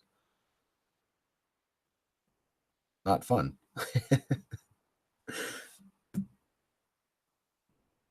Draw a straight line from New York to Cape Town. That is a direct, straight flight right there on a two-dimensional flat plane. Lo and behold, you take this map and you wrap it onto a sphere, and you have what looks like a great circle route. Exactly. Lo and behold, you wrap it. He said onto a sphere, but really this is all they're trying to bring you home. These guys are trying to, I don't know why they just won't tell you the earth is concave and you live on the inside. Do they really not know it? I mean, geez. Seems like these guys are trying to do everything but say it. Exact same, you see the exact same thing if you were looking at Google Earth and drew a line between those places. So that's interesting. That's all part of the research that's gone into why we use and promote this map. Ding. Yeah, because it's a concave map. You can see it. Concave. All right here, concave. All right here, concave. All right here, concave. Let me just look at some of these other tabs. Yeah, so let's go ahead and talk about the macro to the micro aspect. And I want to draw everybody's attention. Let me get the screen share going again here. Macro to the micro.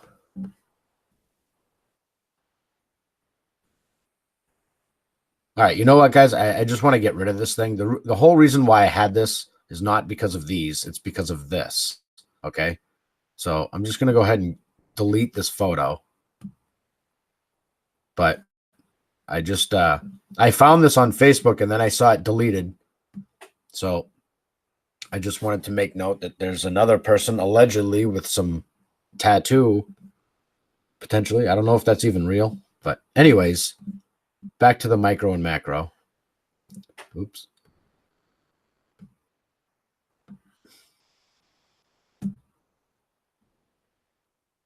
Micro and macro. All right.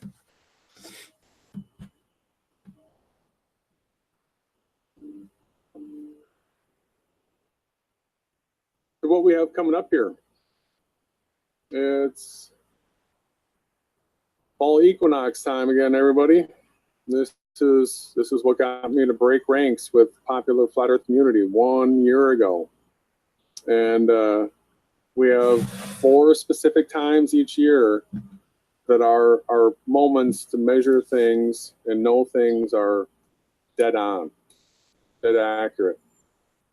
And the fall equinox is one of them because the sun rises 90 degrees east and sets 270 degrees west everywhere on Earth. Now, there is some stuff that I've noticed in prepping and looking into this material. Let me get to timeanddate.com. And so here's, go up to September.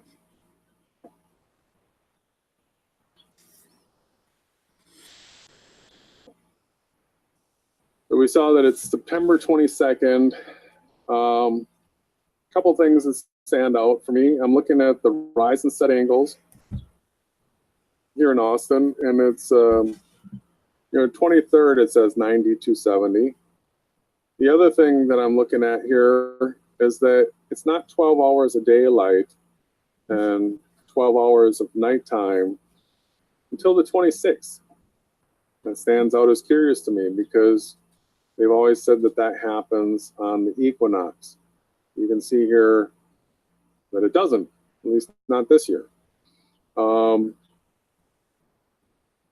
what I want to do is start modeling up this macro to the micro. Let me get SketchUp going.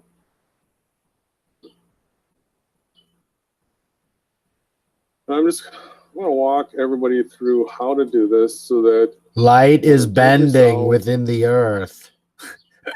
Test it out. I think it's sort of fun. I'm just going to wipe this out. Let's start over fresh.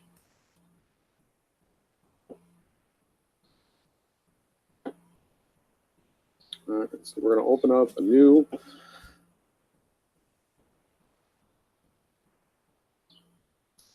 Starts out with this guy right here. I'm going to leave him in here. You know, you can delete him if you want to.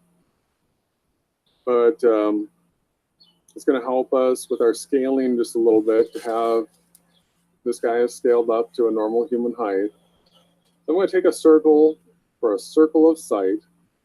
I'm going to go from this origin and drag along one of these axes. And 3 miles is 15,840 feet. So what I've done right there is I've created a 3-mile circle of sight. And this number 3 miles has been coming up. You know, Jaren wants to do a 3-mile laser test. 3 miles, you know, for a person that, you know, eyes at 6 foot, the horizon's 3 miles away. So I've been suggesting and saying that the sun is about 3 miles away from us if we're on level ground. So the green line right here is north. So we've got east over here, west over here. This is circle of sight. So on the equinox, first off, what I want to do to make this arc, just note that this is 15,838 feet, 10 inches. So I'm going to go up.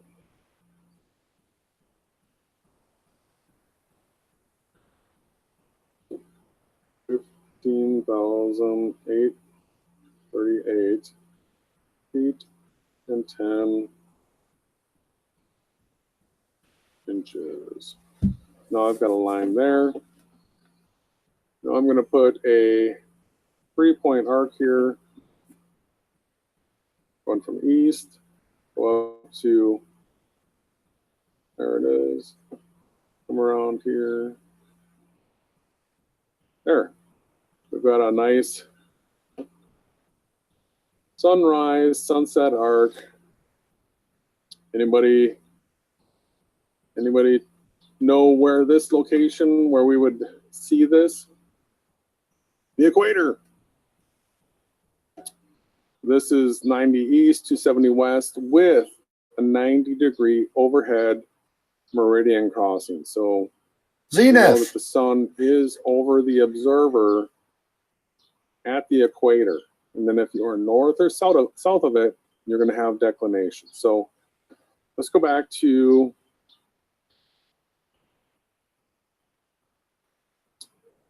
I'm going to go to SunCalc for this.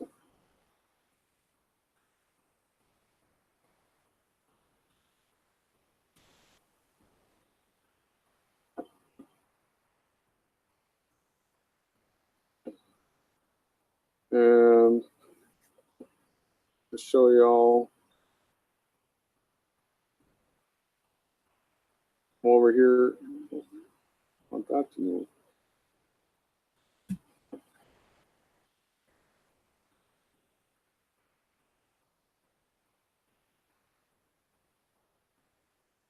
Why is it being stubborn? There we go.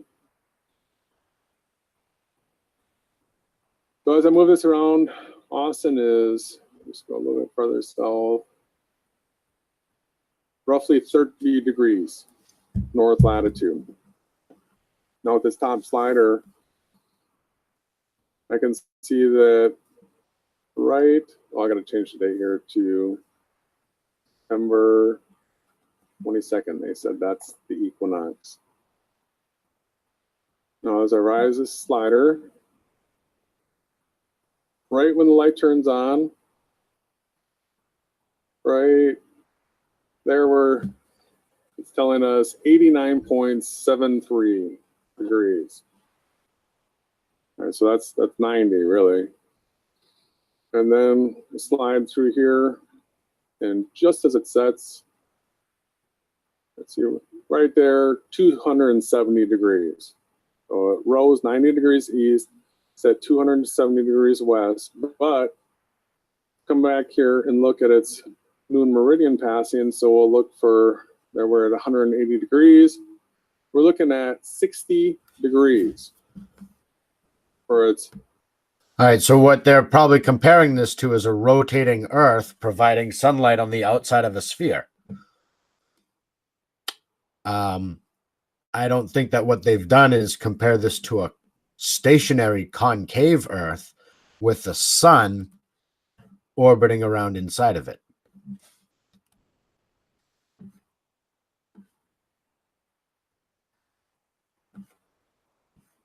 Like so. As soon as I find it.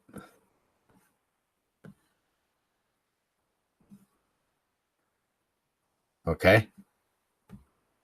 So if you're pointing out that a rotating Earth, a heliocentric sunlight doesn't make sense, then I would agree that heliocentric sunlight doesn't make sense.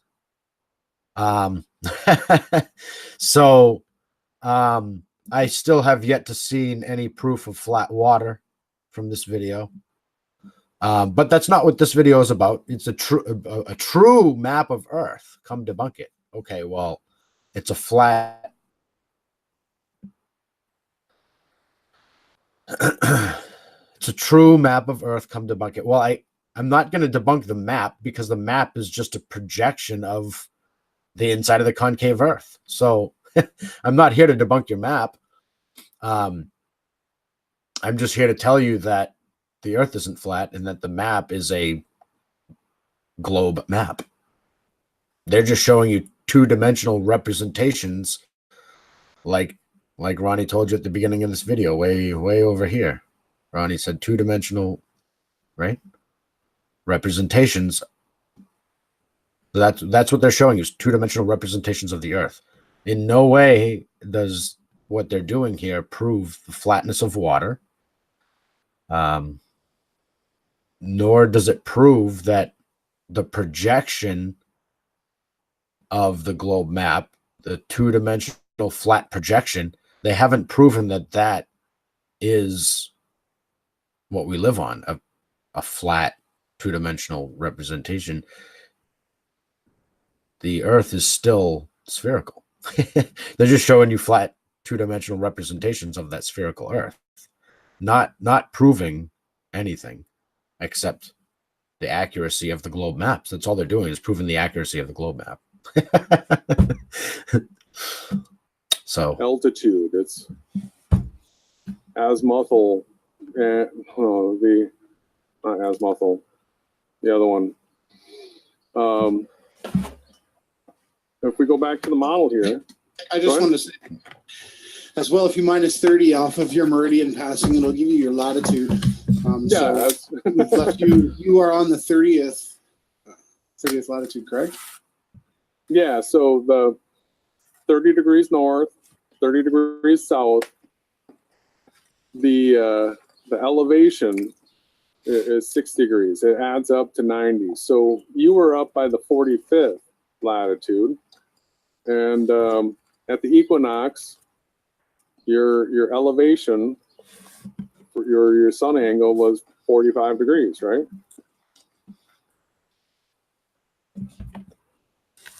Well, we can test that. I'll test it right here. Watch me drag this up to 45 degrees. Where is that? There we go.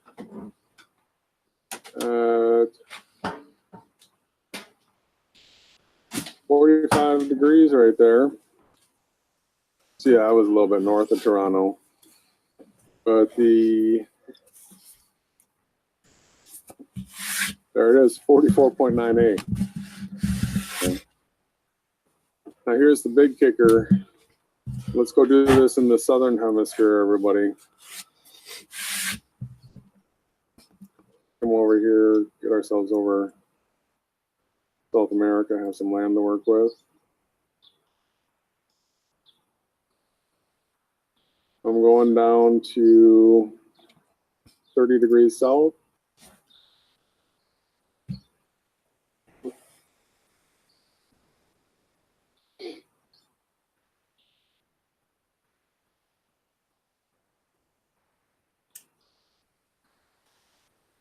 All right, so there's 30 right there. So now the elevation angle, 60 degrees, back up towards the north.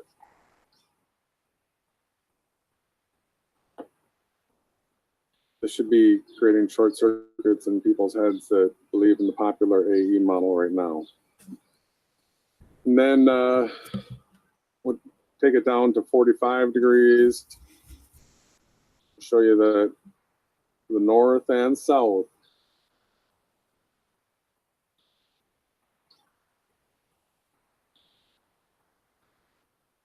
There you've got your elevation angle of 45 degrees.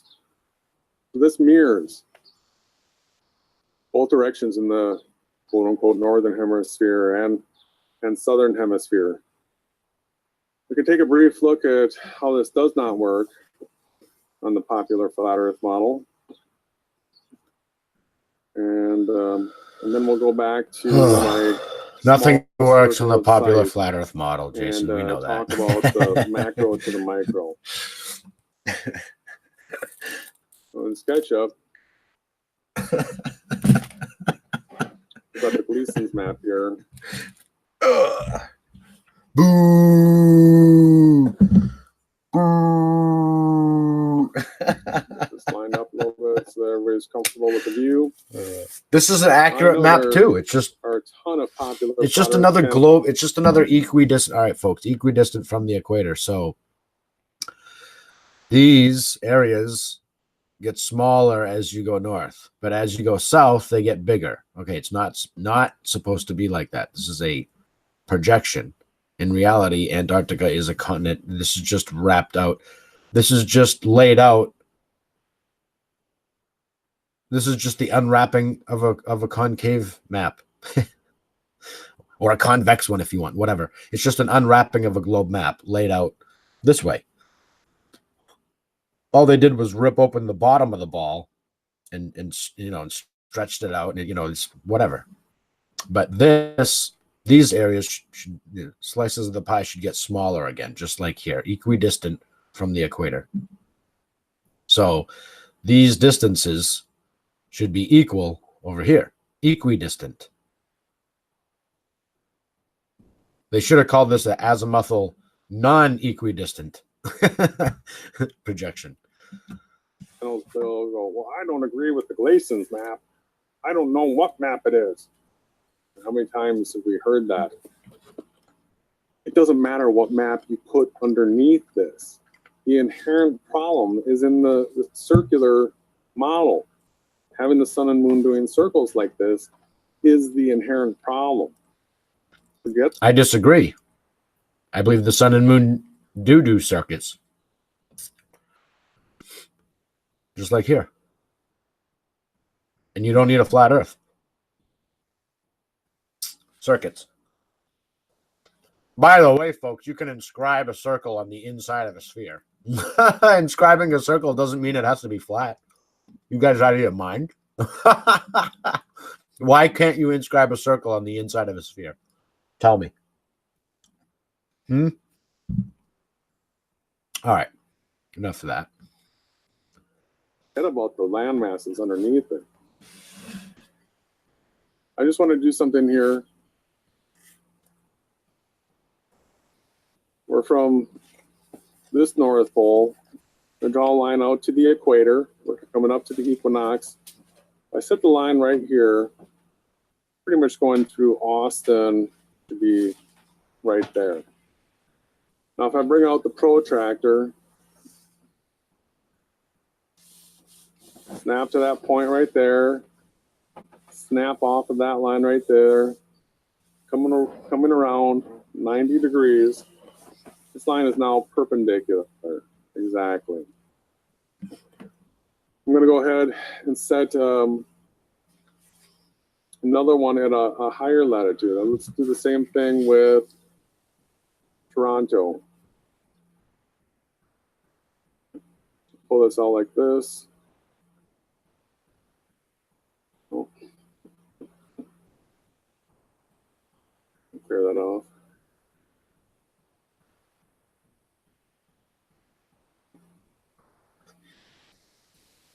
And I just need a point. Right at Toronto. Oh, come on. Come back from the.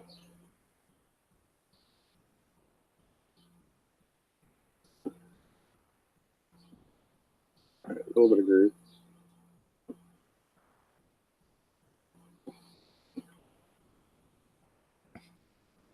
And now I'm setting the protractor at that point, snapping off of the north right here, coming around 90. I just want everybody to, we're going to dive in here and look at these things. I want you to see that in Austin, 90 degrees east, 270 degrees west, where that dotted line intersects with a sun that would be traveling around the equator would be over here, and it would be setting over here. In Toronto, 90 degrees east would have the sun rising over here and setting over here. But Jason, why are you saying you would have the sun setting here and there and all these other places if you already established that you don't believe that the sun is even, that the sun and moon are physical like entities moving above the surface of the earth? Like you said before, there's one sun and one moon for you. Each person gets their own sun and moon. So you're still trying to apply this omnidirectional light ball in the sky moving. You're still trying to apply that concept of a sun when disproving this A.E. Gleason map, when you don't even need the sun to disprove this map. What you need is to disprove the distances, but you don't want to do that because then that'll point out the distances flaws in your two-dimensional representation of the true map of the earth. So you're going to use the sun, but in order to do that, you have to use an omnidirectional sun. So I don't know. I think they're trying to give you lots of clues to concave Earth is what they're trying to do. These guys are trying to break you out of the circle flat trap, just like Jake Gibson was trying to do.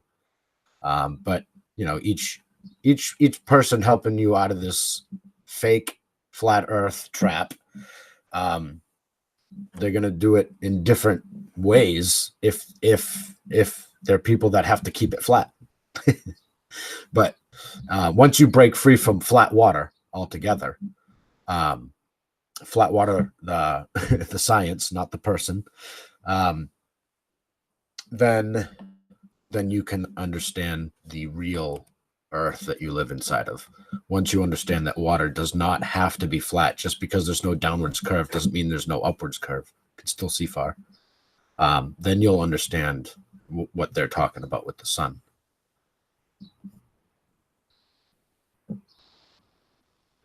Think about the distances, people, of how far the sun would have to be away to be having that kind of sunrise and sunset.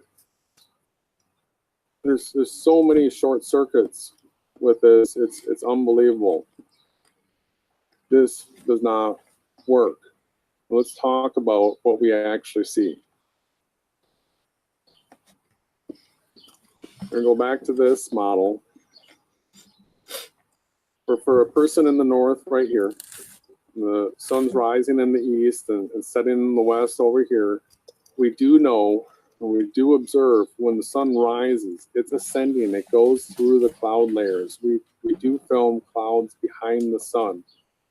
And it goes up and over. We can see that the crepuscular rays are above us, comes back down and sets in the west. This is for a location on the equator. So let's go ahead and do one of these for Austin, 30 degrees. I'll show you how we figure this out.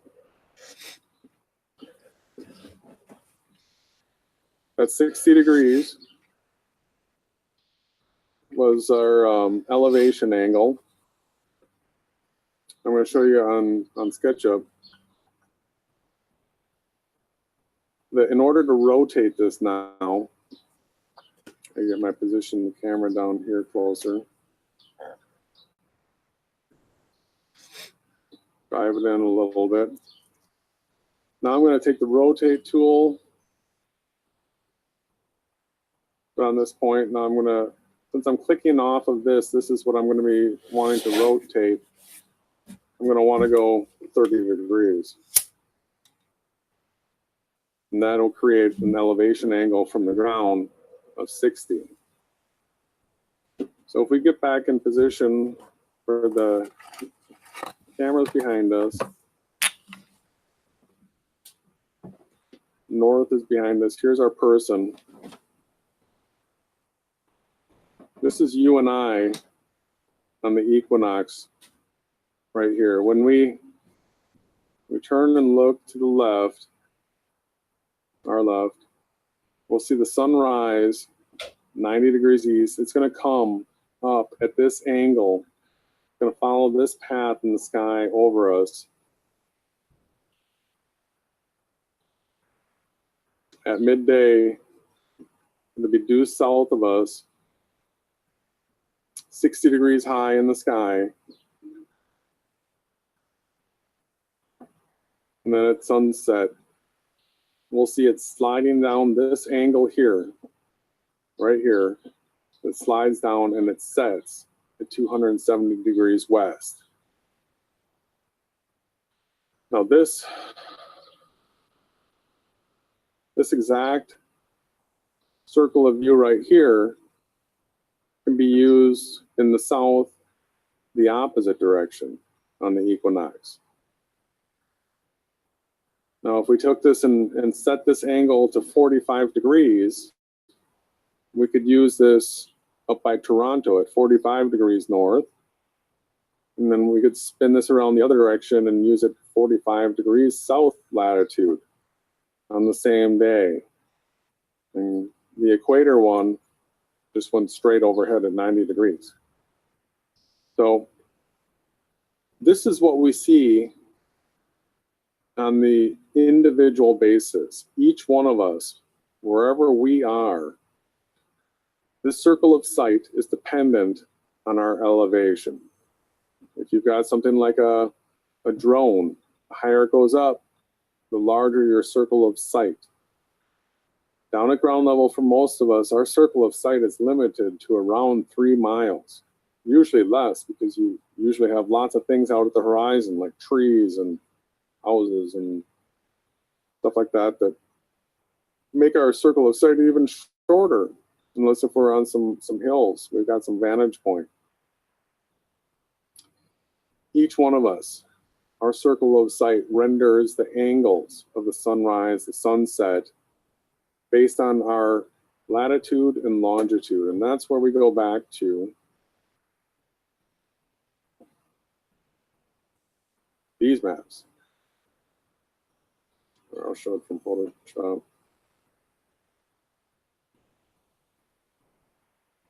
So on here, keep in mind from Austin, my north, this is where the magnetic declination maps come in. So if this is Austin right here, my north is going like this here. I wish I would show in a color.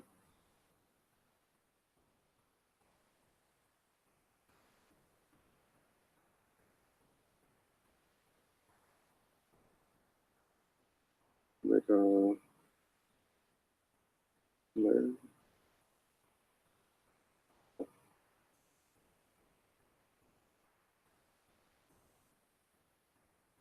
All right. Yeah, so my north's going like that direction here, but then you know, somebody at 45 degrees north, their direction is going like north like this, and then from up here, their north is going like this. These are what magnetic declination maps are all about. Look at where north is. If you're in Anchorage, Alaska, which I think is somewhere in this range, well, this is your direction north right here. Then from here to here, like this, and from here to here, it's like this. Now we have an interesting story from the eclipse, where we got to meet some people that went, or they tried to go up to one of the, it's like way north of Barrow, Alaska. It was someplace way up there. And they got to a point where they were told you had to have specific permission to be able to visit this city. Like, they didn't allow outsiders in it. And so that was up on the Arctic coast right here. And so from here, we don't know what's up here. We know that you're from Canada, and you said there is a dew line. They actually built something up there. We know that war is a hoax, but I guess there is a. Go ahead. Hey, excellent job there, breaking down the magnetic lines, the map, how we came about. Like, thank you. It was very peaceful, and it was enjoyable for me to go through that experience with everyone in the chat. I'd like to play. Let me play the video, because their testimony really speaks for itself. You know, we could just. It's only a 6 minute video here. I'll just let it run. I'm gonna grab something to drink. Okay.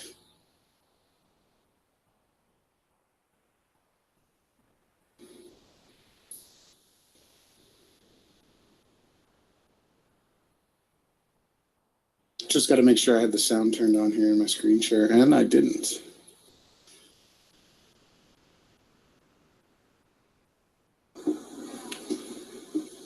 And we're back. This is Event Skeptic, Ronnie Harris, with Jason Laufenberg of Awake Souls, and we're joined by a lovely man and his lovely wife, Carl from Altamont. How you doing, Carl? We're fine. It's really nice to meet you. Do you guys have your solar eclipse glasses? We have one pair we share. You do have a pair, so you're going to put it on Sure. at the beginning and the end of the eclipse? Yeah, we will share the one pair.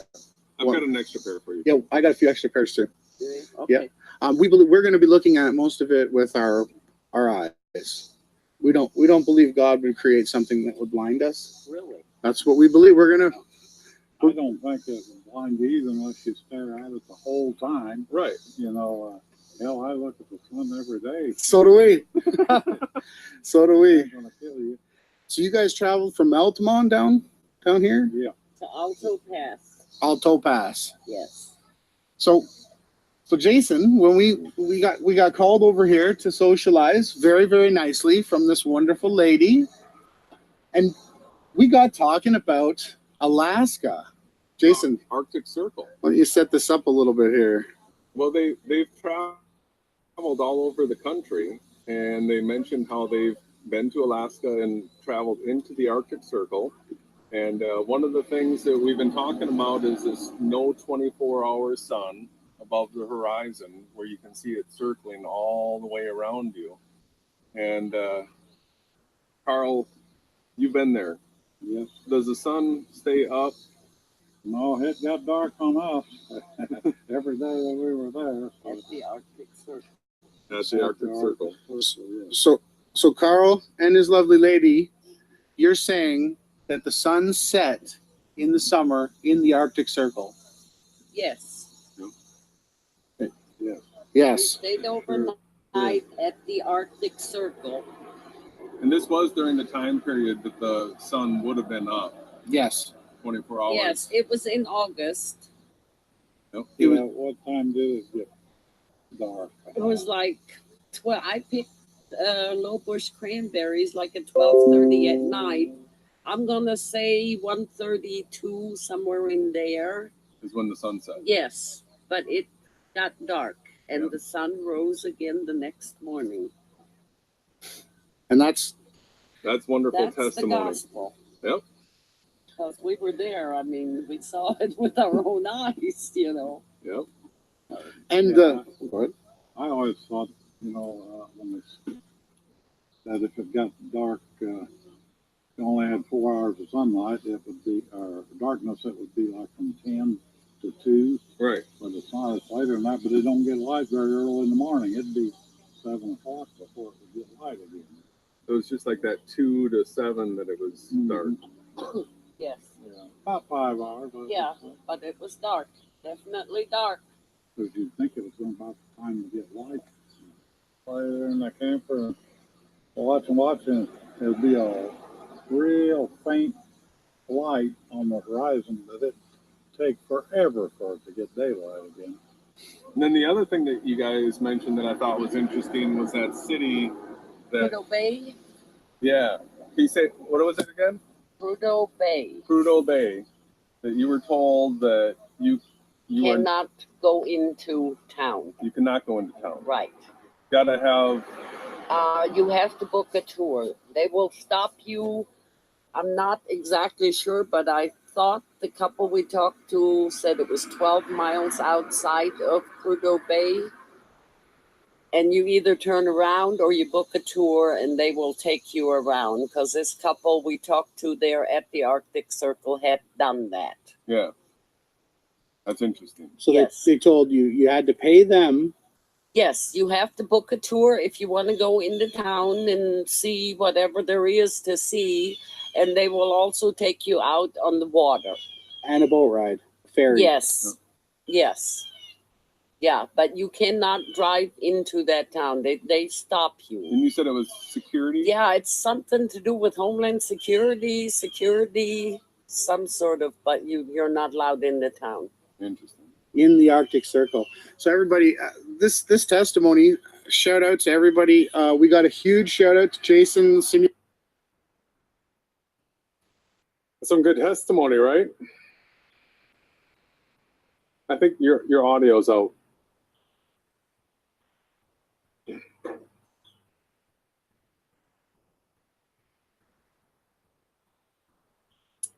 Audio's not connected. All right. So I Should be working. Oh, there you go. There you go. Yeah, no, that was great. That was the gospel, right? Like she said. No 24-hour sun, and then what we're talking about. So it seems that people really want to have. Yeah, go Prudhoe Bay. Go ahead. Yeah, go ahead. Okay. And just go back here. We don't know what's in this area. We do have testimony from people that these cities that are up here, that are right on the edge of this Arctic Ocean, you're not allowed to go to. We've got the dew line.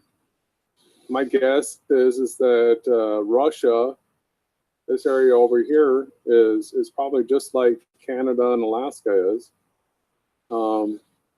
This seems to be a pretty secret place on this map.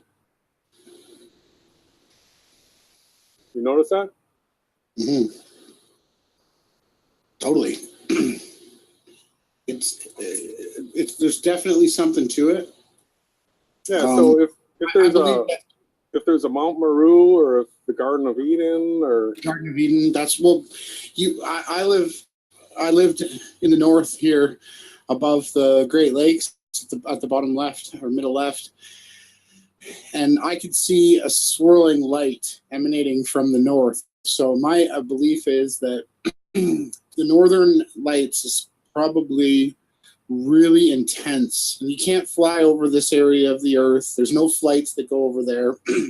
And you'd think like if you were going to Russia to play hockey from Canada, you would just bounce right over the north there. But no, they don't. NASA's excuse is there's radiation from magnetic fields of radiation around Earth. But that's the mystery, like you said, Jason, of the North. There is such a mystery there, and everybody is fixed on. So yeah, there's the North up there where he's putting my annotation. The fixation on Antarctica, I think, is maybe to try and hide the fact that there's something beautiful in the North. There could be Mount Meru. We don't know. We don't know. And there's going to be a lot of naysayers that come out and say that, well, there's no way that we can know that this is the correct map of the Earth. But I am prepared for those people. Because Yeah. Well, and if I could share again, yeah. I have one more thing. So I'd like to just show everybody how the stars work. So not only that, but excuse me, here's let me just create this so too low quality. So this, pardon me, I'm gonna play this. That was the rainbow. That is a major fail point for the AE model. Yeah. And it makes perfect sense when you look at it like this. Yeah, it was a slam dunk for me as well. And for you. So, okay, so if we look at the map here, the green line is the meridian. Mm-hmm. It's also the celestial axis. So it goes from Polaris to Sigma Octantis. And these are the tropics and the equator. And they cut it at New Greenwich, the timeline here. Mm-hmm. And so if we're looking from the west, so from Wolfie 6020's, part of this Earth, we're going to notice that the stars. Oh, where's my graphic? Let's see here. Video editor. I haven't had this open in so long. I know, but it's good because it's a blast from the past, and we've been doing this for just 6 months, so it's crazy. Well, yeah. Well, I hope people go back and actually take a look at what we've done, because that's what the whole goal here is. What was it? It's this one, so that we can have people doing their own observations and peer reviewing our work, so to speak. But actual peer reviewing it. So here we go. This one's the right one. So now we're looking north from south, and we're going to notice that the stars are going to do what appears to be a clockwork rotation. I'll speed it up a bit. Oh, counterclockwise in the north, sorry. Yep. And we're going to notice a clockwise rotation from the south. Mm-hmm. So anyone looking north on Earth will see the sky rotating counterclockwise. And then anyone from the north of the Earth looking south will see clockwise rotations. It's pretty evident. And then, so looking from Australia, where Wolfie 6020 lives, you're going to see the stars setting. They're going to be going down when you look west. And anybody on Earth looking east is going to see the stars rising. And this is what we observe in reality. So this is what we observe, right? And that is the macro. The macro. That'd be a macro view. It's not a big sphere over the whole map like that. What it is it's oriented to our latitude and longitude, the angles that we see the North Pole and the South Sigma Octantis area. Okay, there's not a single star there, but there is a point of rotation in the southern hemisphere. And the angle, the orientation of that sphere is set to each one of us based on our latitude. And that is some modeling that I really do want to get into and get out there. Of course, the whole idea behind this hangout was to get people understanding that the map we've been using is the most accurate map of Earth. Hands down, bar none. unless you think you live on a globe, in which case the globe would be the most accurate map of Earth. So if you are looking for a flat map, that oblique Mercator is the most accurate. And it just so happens to wrap up on a sphere just right. Perfectly, which I started off the show showing everyone exactly how it does. And you know, we're looking for people that are better than us at this, that basically know how to do this better than us. But it's so easy for me to show. So when I click back onto my maps, and I can just switch it. Okay, so that was, no, that's the wrong one. So that picture that Jason was working on, boom, it comes like this. So you basically, all you do is you make tiny adjustments in the mesh system here. It's pretty good where I have it, you know. I can just probably leave it like that. And Jason doesn't have perfect lines, but you can see the distortions are kind of in the water. So like you can see here how when I show you the mesh again, oops. So here's the meshing system, and you can adjust it. You can do different things with the mesh. Am I still screen sharing? Just cut out. I noticed that. So yeah, you can tweak it, you can adjust it.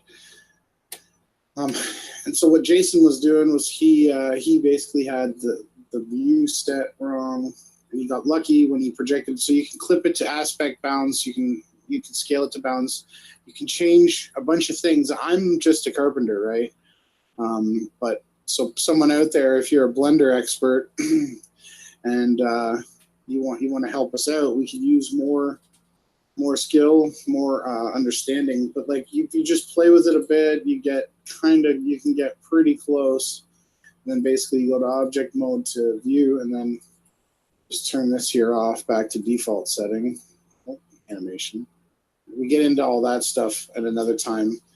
But so when I have it like this, and then I zoom in, so as you can see here, it instantly snaps the land masses to almost A 24-degree tilt.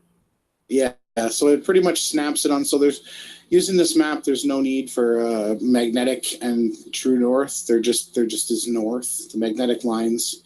Jason was explaining today that north are these lines. So when you overlay a Lambert projection and an oblique Mercator, and not a projection, but the map, this is how so you start off, you can use a square map, and when you zoom in, you get a little more detailed until you finally get down to the map that has these magnetic lines orientated where you are on the land. This map does away with all of that.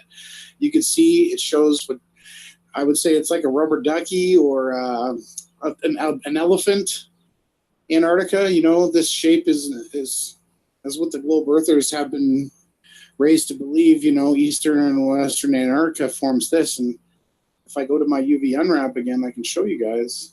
It comes out of this image, right? So we're not playing any tricks here. This is just how the Earth works. It is this. We know water's flat and level, and we know that this map shows exactly how it should look and work. So, you know, I just want to share that. It's true, and we've been shouting it out, and none of the popular flat Earth channels will even speak our names. And so I feel like I'm being forced to troll for the truth. And, you know, Timmy is a character that says he trolls for the truth. And he's been in this fake opposition game with Globebusters from the beginning. He's the guy that sniped me. I'm not angry with Timmy. I know that he's playing a role. I've invited him on Beyond Flat Earth with us. I'm not looking for a fist fight. I'm not looking for any of that. I want to argue about the details of what we observe and make sense of it as far as being able to understand our reality is concerned. I'm happy to have this debate with any of these people. I know you are too. Well, and we got go ahead. Yeah. Well, we had a question in the chat, but you can finish your statement. Well, I'm just saying that I feel driven, like spirit's leading me, that this is my role, that this is what I need to do, that I'm going to just shout it louder and louder and louder until eventually somebody will come debate us on these topics so that we can get this information out in the open. We can get liars and deceivers exposed, and we can just continue back what originally Flat Earth was supposed to be all about, this big truth revelation. And you can tell any observer out there that's been following the Flat Earth, you can see that it's been stifled, but it's none of those popular channels are putting out new evidence. They're just muddying the waters with, you know, infighting amongst themselves. Then you've got you and I attacking them, and you know we're the bad guys. We're just saying, come on, we got something that needs to be checked out. Come debunk it, please, because if you can't, it's true. And if we're wrong on something, we want to be corrected. Yeah, well, and not only that, just the way that the energy started when I started. So Tiger Dan was trying to find the true map, and he was trying to fix the land masses correctly, right? Mm-hmm. And he failed, and then Flat Earth got a huge knockdown. Like all the globe trolls were like, "It's over, we won," you know, because the circlings on the map didn't work, which we helped debunk.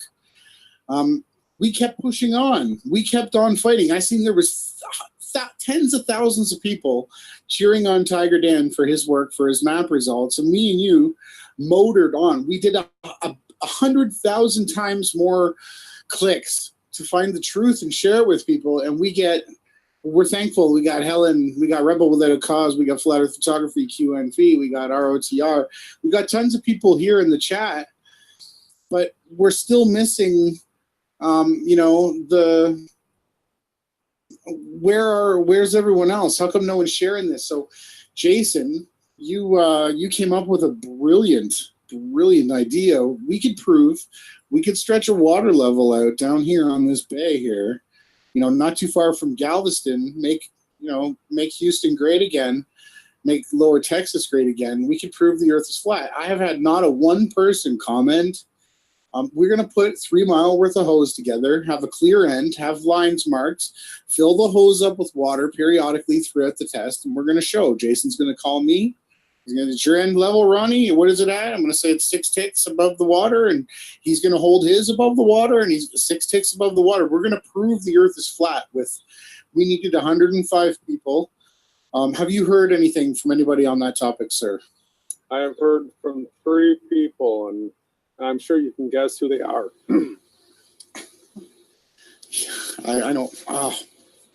So where's the Flat Earth Photography, Enslaved by Media, and David were the 3 people that reached out and were like, this is a great idea. Let's go ahead and get this going. And there's been crickets, nothing else. We could have had this experiment ready to go this next weekend already, and nothing. So Jaron proposes an irrational, completely debunkable experiment, and everybody goes crazy.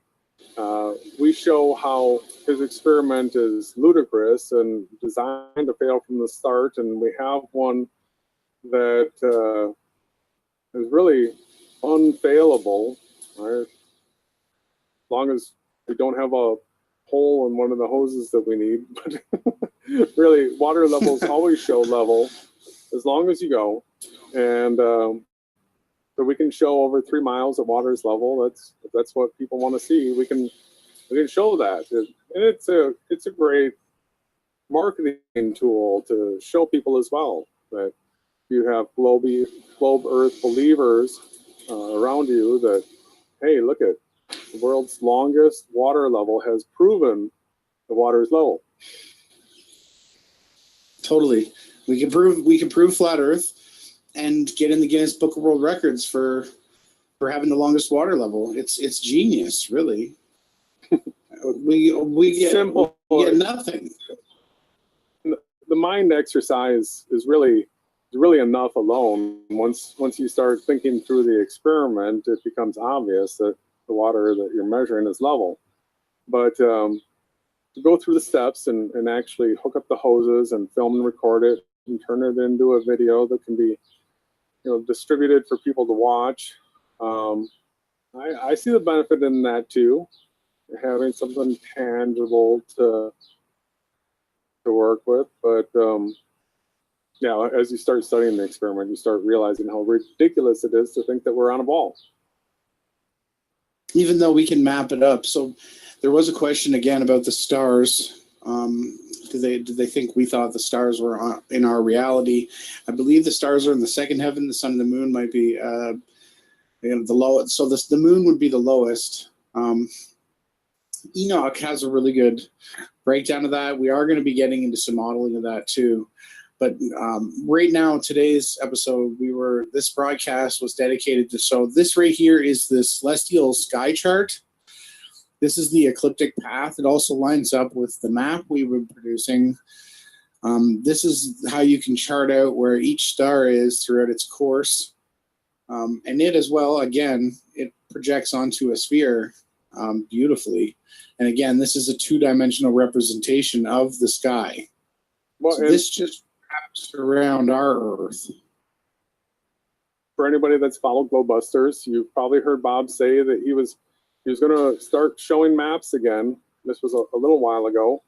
And he did mention that he had Antarctica split into two, as of course we do, and the celestial sky map is as well. So then all of a sudden the magnetic model came out, and they were all on board with that. But keep in mind, people, that magnetic model still has the sun and moon doing circles, and it's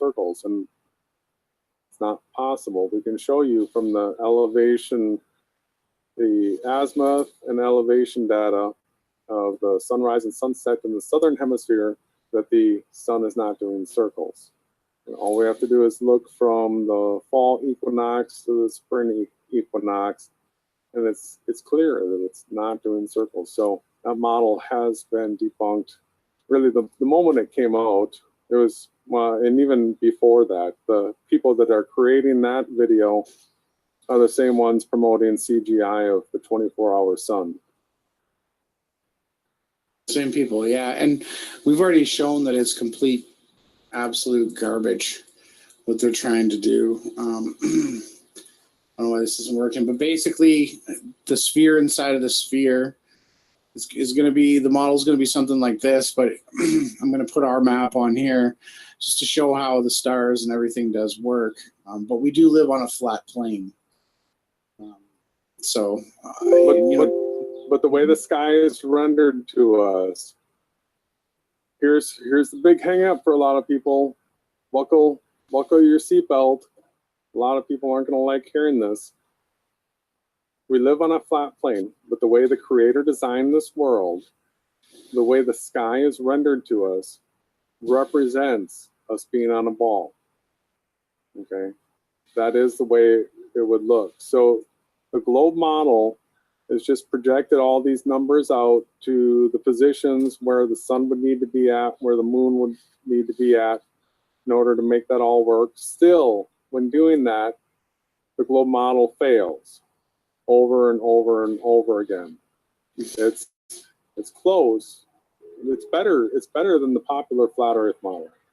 I give it that for the sky representation. It's better. But it still fails because the axis of rotation doesn't work with the celestial equator and the ecliptic path being fixed. Like the ball demands everywhere we are, we're on the top of the ball. So the sky actually follows. So at a 90-degree angle, everyone should have a straight parallel equator of stars running above their head. But that only happens on the equator. So it basically disproves the axis of rotation. And that's a whole other topic we're going to get to in the future. But I'm blessed to be a part of this. My mind's a little bit slow. I'm so thankful you just smashed this presentation out, man. Thank you, Jason. You did a great job. Well, I just want people to understand. Yeah, I just want people to understand that I'm fighting for the truth, and I'm not going to give up. And I don't. If I make mistakes and somebody can correct me, I appreciate you.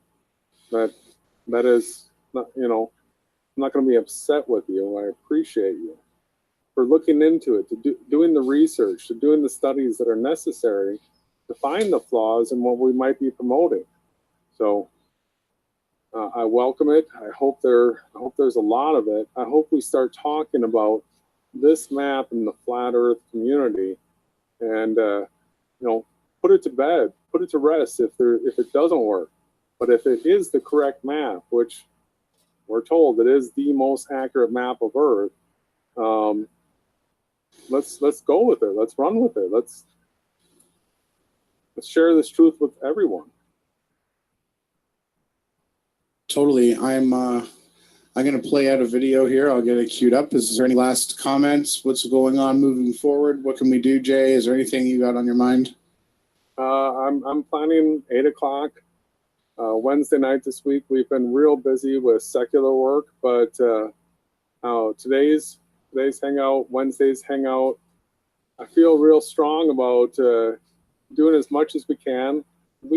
Our studies show 2017 to be a real special year. We see the Revelation 12 sign, that prophecy being fulfilled this year, along with a host of other things, that it is always our hope and expectation that YahWeWishy's return is soon, is near. I'm praying for that all the time.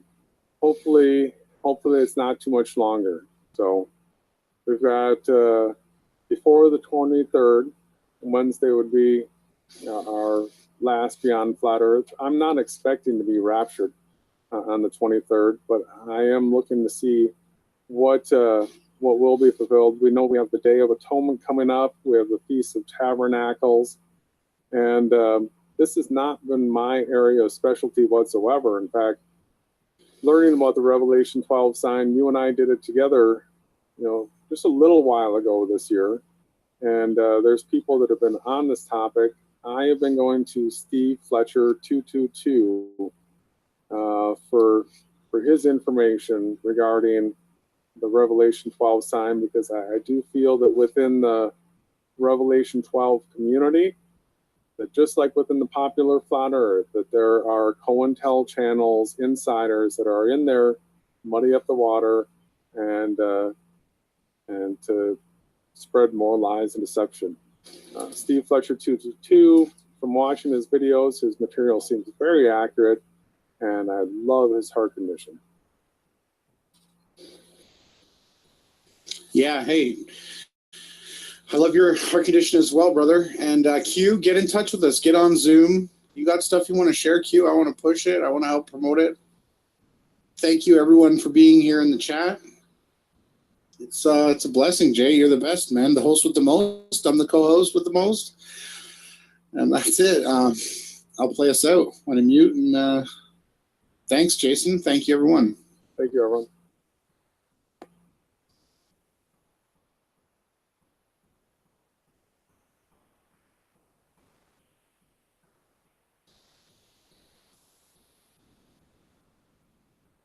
Hi guys, it's Jet Skeptic Media here. This is such an exciting day. This is where we're going to see the Flat Earthers' first model. I heard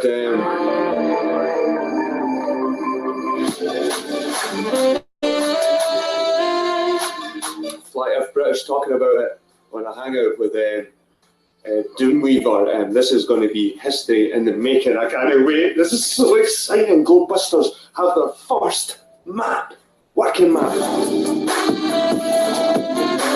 This is going to blow all the skepticism away. Even me. I might even change my name to Jet Flat Earth Media. My heart's beating here. I can't wait. Let's go, guys. Let's watch this. Oh, you heard that right. Join Awake Souls, Jason Loffenberg, and Ronnie Harris of Event Skeptic. I can't wait. This is so exciting. Globebusters have their first map. Working map. It's... YahWeWishy.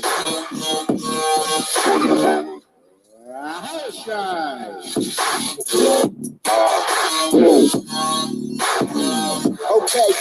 The flat Earth working map and model, macro to micro.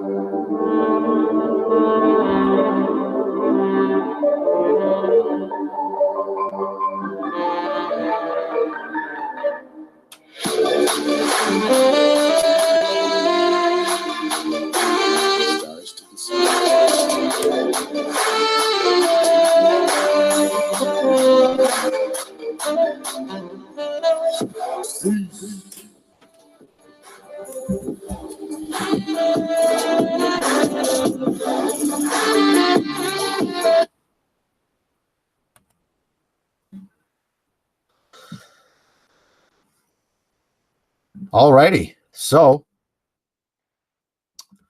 actually, what I want to do is I was actually away for a little while based on on the phone.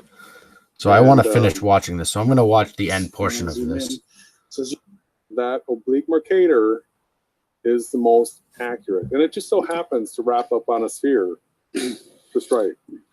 Perfectly, which I started off the show. Oh, so Brendan, Brendan asked, is there a 24-hour sun in the southern hemisphere where the sun is on the circle of Capricorn? Or did they release videos that purposely make people think that the South didn't have a 24-hour sun? Well,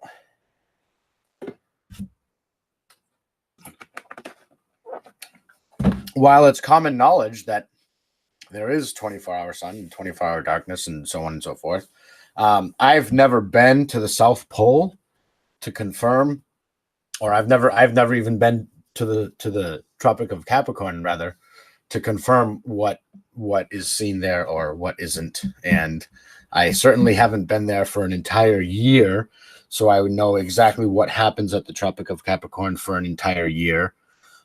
So I I'm not in a position to really answer that, so I don't know. So showing everyone exactly how it does. And we're looking for people that are better than us at this, that basically know how to do this better than us. But it's so well. I'm certainly not one of those people. The two of you are certainly more apt than I am. However, in particularly dealing with the computers and all these different programs and Photoshop and whatnot. But yeah. Easy for me to show. Probably still learn from each other. So when I click back onto my maps and I can just switch it. Okay, so that was that's the wrong one.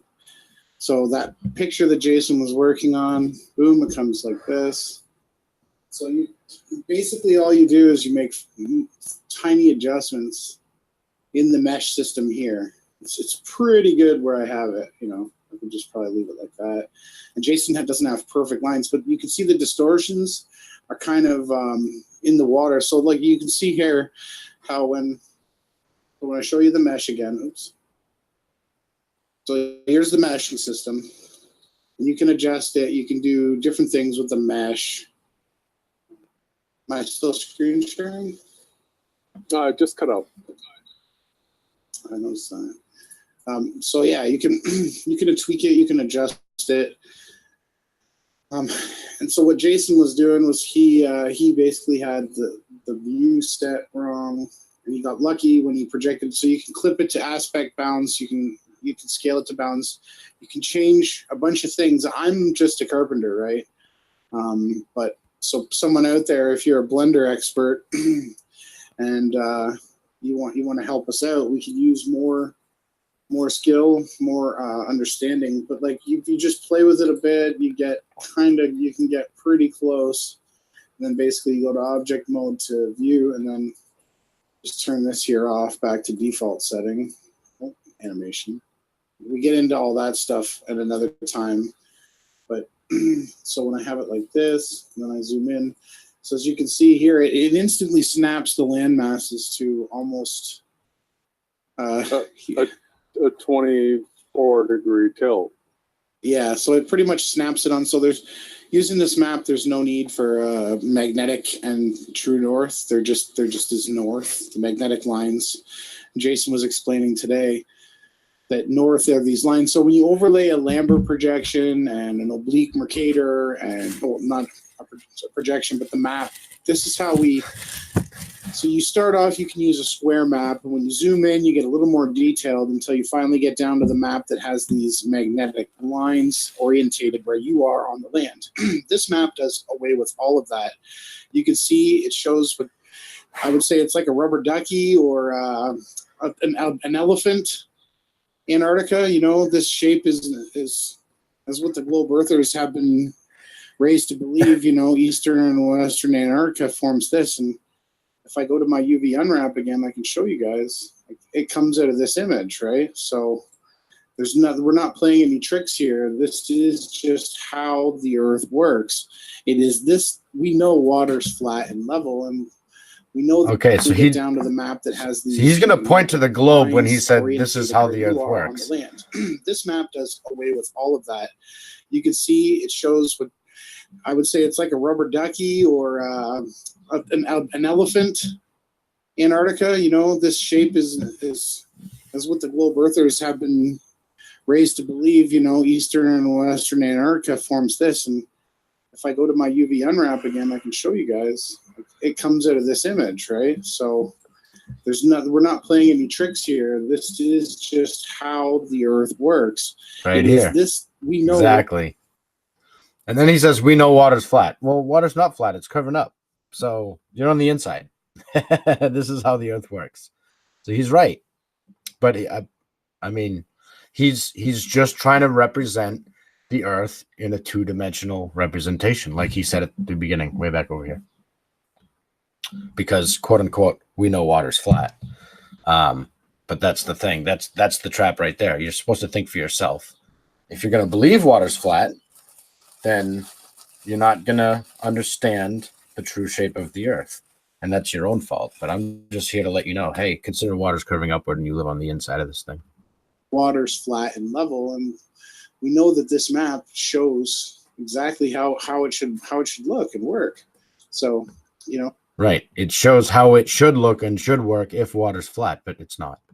I just want to share that. It's true. And we've been shouting it out, and none of the popular flat Earth channels will even speak our names. That's because you're destroying their flat Earth, and I'm destroying yours.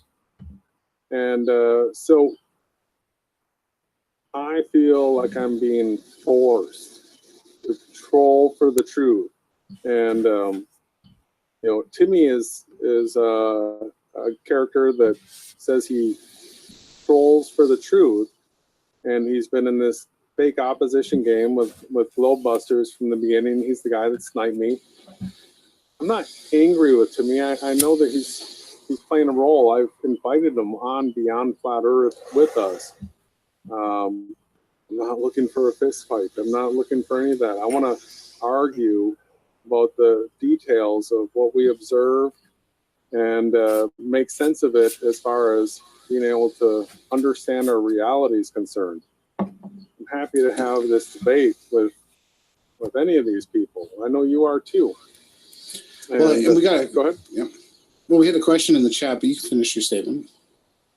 Well, I'm just saying that I feel driven, like the Spirit's leading me, that this is my role, that this is what I need to do, that I'm going to just shout it louder and louder and louder until eventually somebody will come debate us on these topics so that we can get this information out in the open.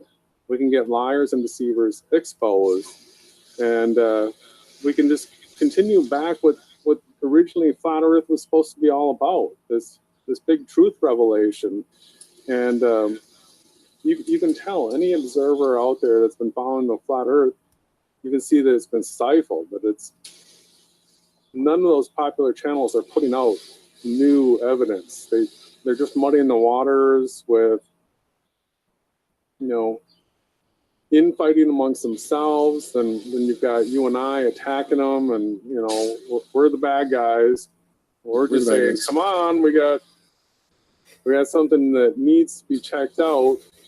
Come debunk it, please, because Okay, Jason. All right, we will. I will. I'll do it. Want to be corrected. Okay. Yeah, I got you. And not only that, just the way that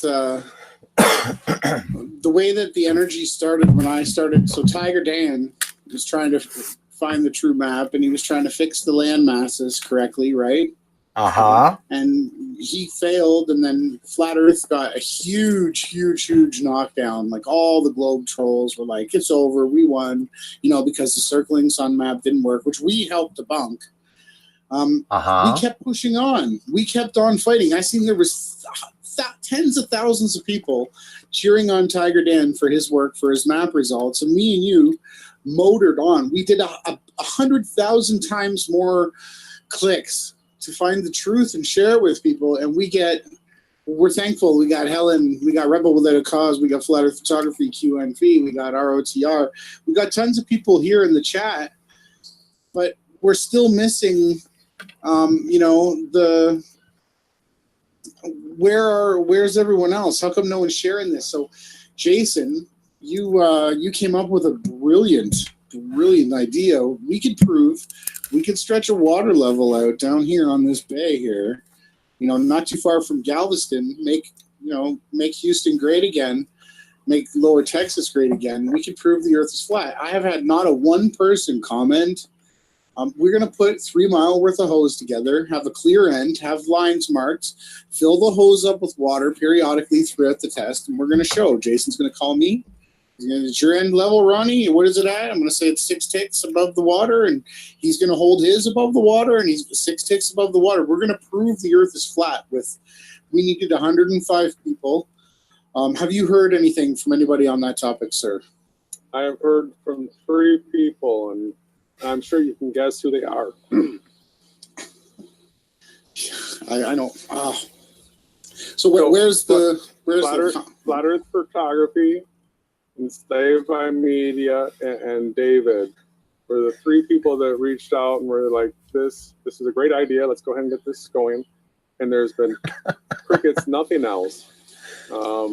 We could have had this experiment ready to go this next weekend already, and nothing. So Jerem proposes an irrational, completely debunkable experiment, and everybody goes crazy.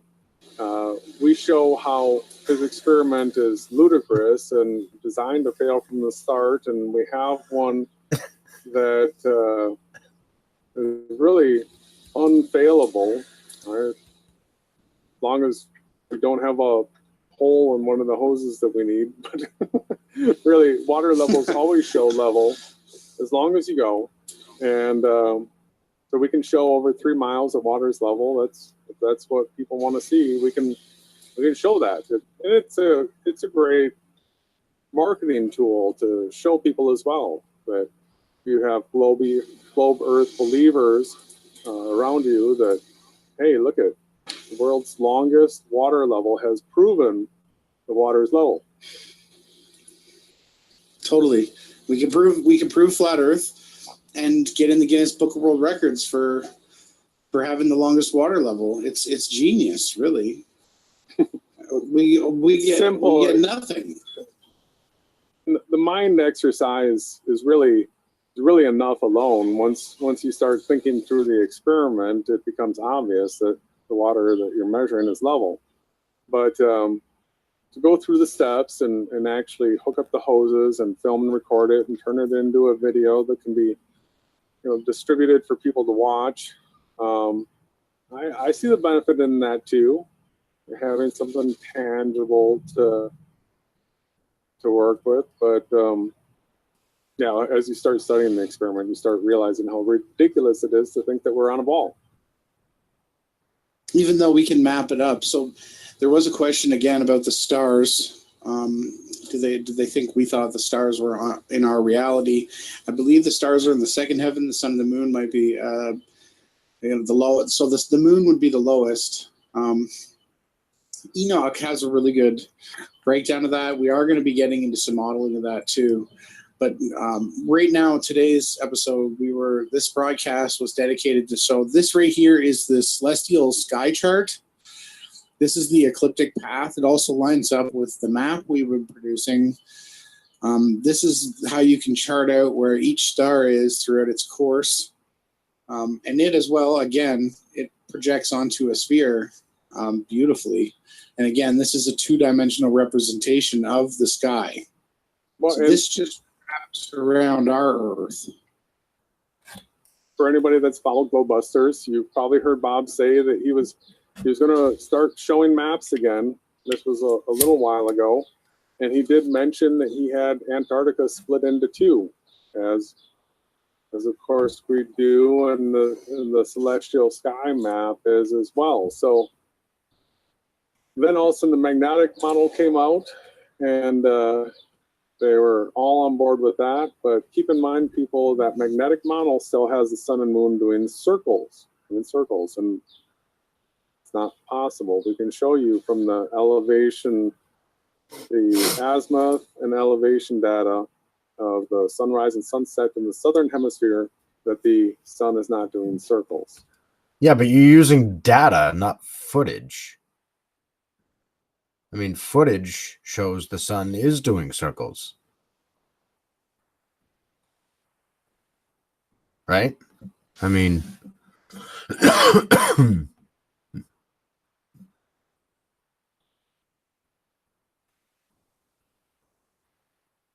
I can show that real quick.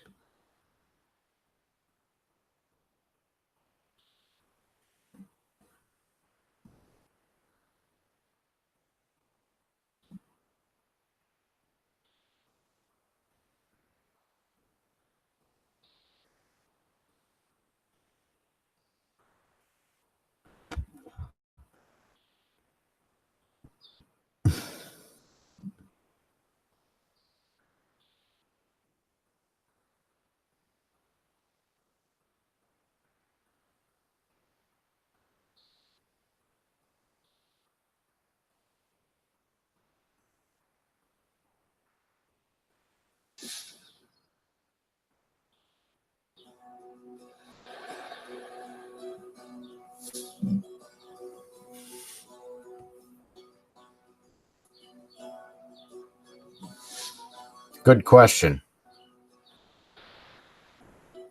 Astrolabe work on a square or a rectangle?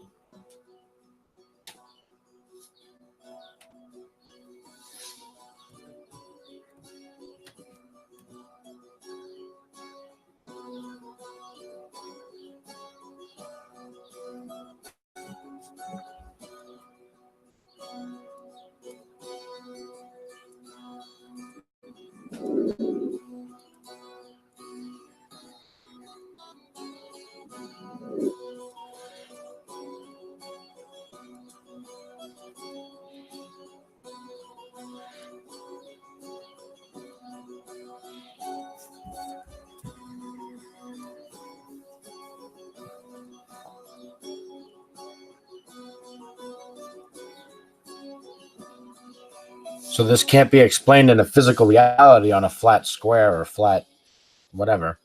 Hence the whole simulation thing. They want you to think that it's just a simulation for your eyes. No, the sun, the apparition of the sun travels in circles because the actual sun travels in circles.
It's funny because flat earthers always accuse ball earthers of, you know, denying facts and denying reality.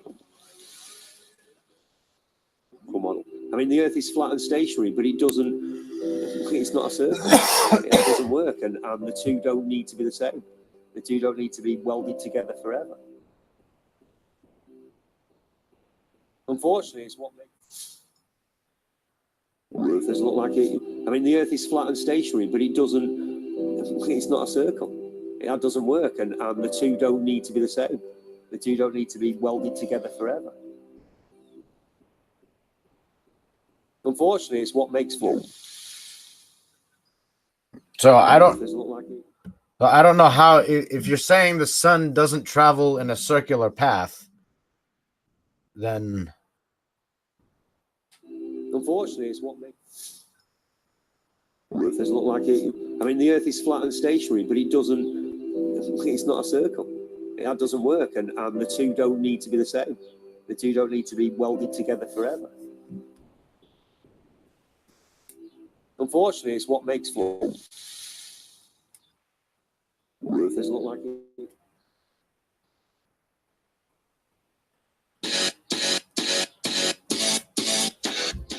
The 24-hour Arctic sun is fascinating. Now, people say this is the sun circling round, but that's not what I see at all. I see the sun, you know, arcing exactly as it does further south. It's just not going below the horizon and coming up in a different place. And it should give us clues as to the, you know, as to the nature of how everything works.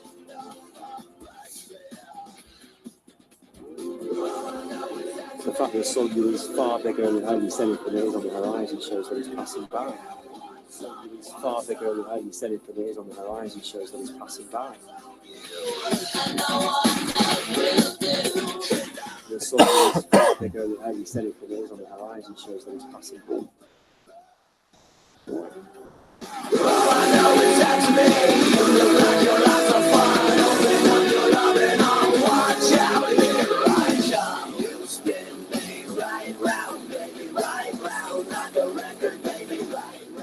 We could be seeing, you know, the doors of our world in action.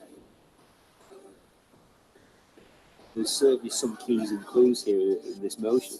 But what it's not doing, you know, for sure, is simply circling around above the Tropic of Cancer. It certainly disproves we're on some kind of spinning ball as well, because we didn't run like that. I mean, the sun's moving. It shows the sun's moving and not the earth.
Excuse me.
See how it's Saturn?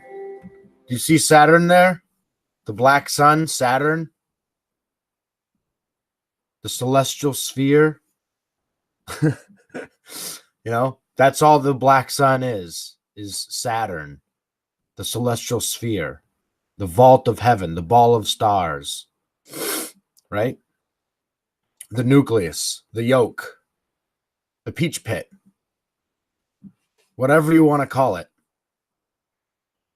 You could call it anything you want. What it is a rotating ball of stars. The two most common names are the celestial sphere and the black sun. Some people prefer one term over the other for whatever reason. The black sun is an occult term that was probably used to hide the celestial sphere, of course. And the celestial sphere is a term that you'll find in dictionaries. However, it's always referred to as an imaginary sphere. So either way, whatever term you use, the reality that we have a rotating ball of stars inside of a concave Earth has been apocryphal, occulted, eclipsed, hidden, removed from public knowledge. And so knowledge of this celestial sphere, black sun, you could see here how A, the sun does go in a circular path, but B, it does kind of look like Saturn when you just look at the celestial sphere and the orbit of the sun. It kind of looks like Saturn a little bit, right? So that will help both sides. Whether you're the celestial sphere side or the black sun side, either way, for both camps here, that should help you put some puzzle pieces together. I hope that helps. And I certainly expect people to research, both of those terms in great detail so that we know what we're talking about. And I'll admit, I don't have a lot of knowledge about this black sun thing. You know what I mean? I'm not extremely knowledgeable in the occult world, but I can see that many truths are hidden within it. And so it doesn't take a rocket scientist to figure out that a lot of these occult terms and symbols not only are used to illuminate people, but also they're used to hide certain truths as well. Kind of like a two-edged sword, if you will. So there's my 2 cents, but here's your celestial sphere, black sun Saturn, right? So there you go. All it is just terms that were used to hide the shape of the Earth.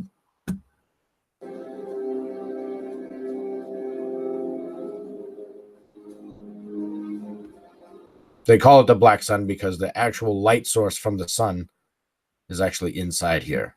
This sun is actually receiving its light from inside here. So this is the original light source, which is supported by scripture. Genesis 1, he created light before he created the sun and the moon. Light existed first. So this is the original source location of this light source. And of course, not just light, but all our forces that keep us clung to the ground, or the forces that make smoke and steam and helium go up, and all that. Lift force, sink force.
Okay. Well, all we have to do is look from the fall equinox to the spring equinox. All right. So I believe they were just, because I was playing those videos, I believe they were just talking about how the sun doesn't go in a circle. I believe one of them mentioned that. Maps again. This was a little while ago. And he did mention that he had Antarctica split into two, as of course we do, and the celestial sky map is as well. So then all of a sudden the magnetic model came out, and they were all on board with that. But keep in mind, people, that magnetic model still has the sun and moon doing circles, and it's not possible. I don't know what they We can mean show by you from magnetic the model. elevation. Are they just trying to avoid the words concave Earth, or because water is diamagnetic? So I mean, I don't know what they mean by magnetic model. Maybe I wasn't watching enough of their videos back in September 2017 to know what they mean by that. But okay.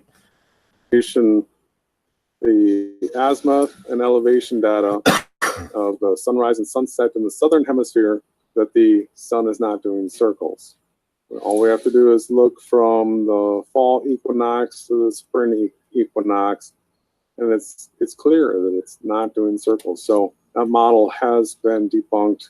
Really, the moment it came out, it was, and even before that, the people that are creating that video are the same ones promoting CGI of the 24-hour sun. Same people, yeah. And we've already shown that it's complete, absolute garbage what they're trying to do. Okay. So you've shown that that's complete garbage, the sun going in a circle. If you, I mean, I guess I can search your whole channel to find that, but maybe that's something we can discuss this Thursday. Maybe you have that information readily available.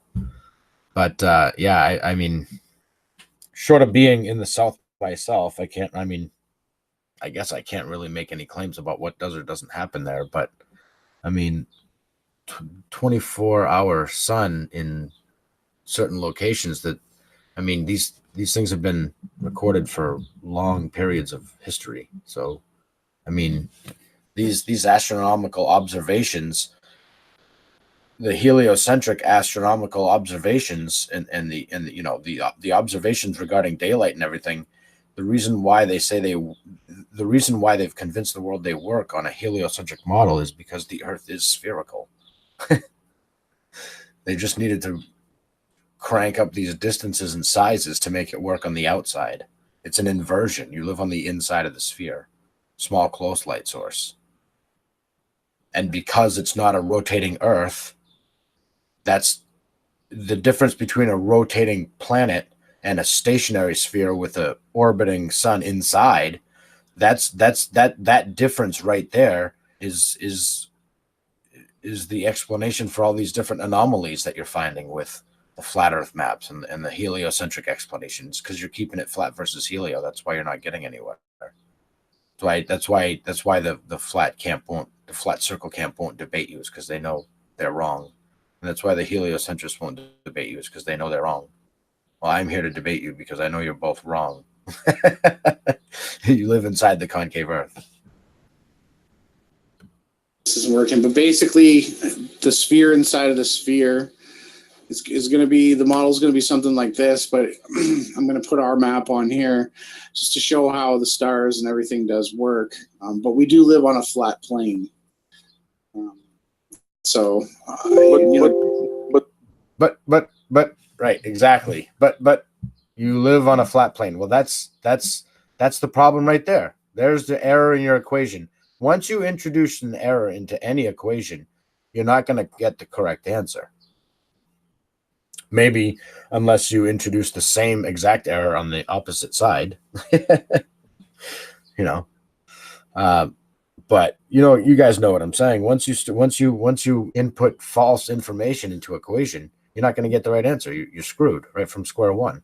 So if you're going to assume that the Earth must be a flat plane, then yeah, you're going to have to take this globe and you're going to have to unwrap it all kinds of different ways, which you guys have just proved, that you've just shown how the globe can be unwrapped in so many different ways. Yeah, that's what you have to do in order to promote a flat Earth. And so this video that you guys made did exactly what I told you guys you were doing anyways, is helping people break out of the flat Earth trap. And while you're still promoting a flat Earth, you're still helping people break away from flat Earth, because you're showing, literally showing, that these maps that you're unwrapping are concave Earth maps. And you're telling people that the sun is a small, close light source, which it is, and you're telling people that the sun is not an omnidirectional light ball in the sky. You know, there's no like single, on this side of the barrier, there's no single light orb. Every sun that anyone has ever seen has been their own sun and their own moon, exactly like Jason said, and Ronnie. So they probably, I would say you guys don't realize how close to concave Earth you are, but I think you do. I think you obviously realize how close to concave Earth you are. So I enjoy, I'm going to enjoy the conversation that I have with you guys. It's going to be probably quite hilarious, to say the least. But the way the sky is rendered to us, here's the big hang up for a lot of people. Buckle your seatbelt. A lot of people aren't going to like hearing this. We live on a flat plane, but the way the Creator designed this world, the way the sky is rendered to us, represents us being on a ball. Okay, that is the way it would look. So the globe model is just projected all these numbers out to the positions where the sun would need to be at, where the moon would need to be at, in order to make that all work. Still, when doing that, the globe model fails over and over and over again. It's close. It's better than the popular flat Earth model. I give it that for the sky. Yes, Brendan, I agree with you. However, shills or no shills. You said I think the shills push debates that are designed to keep it flat or ball.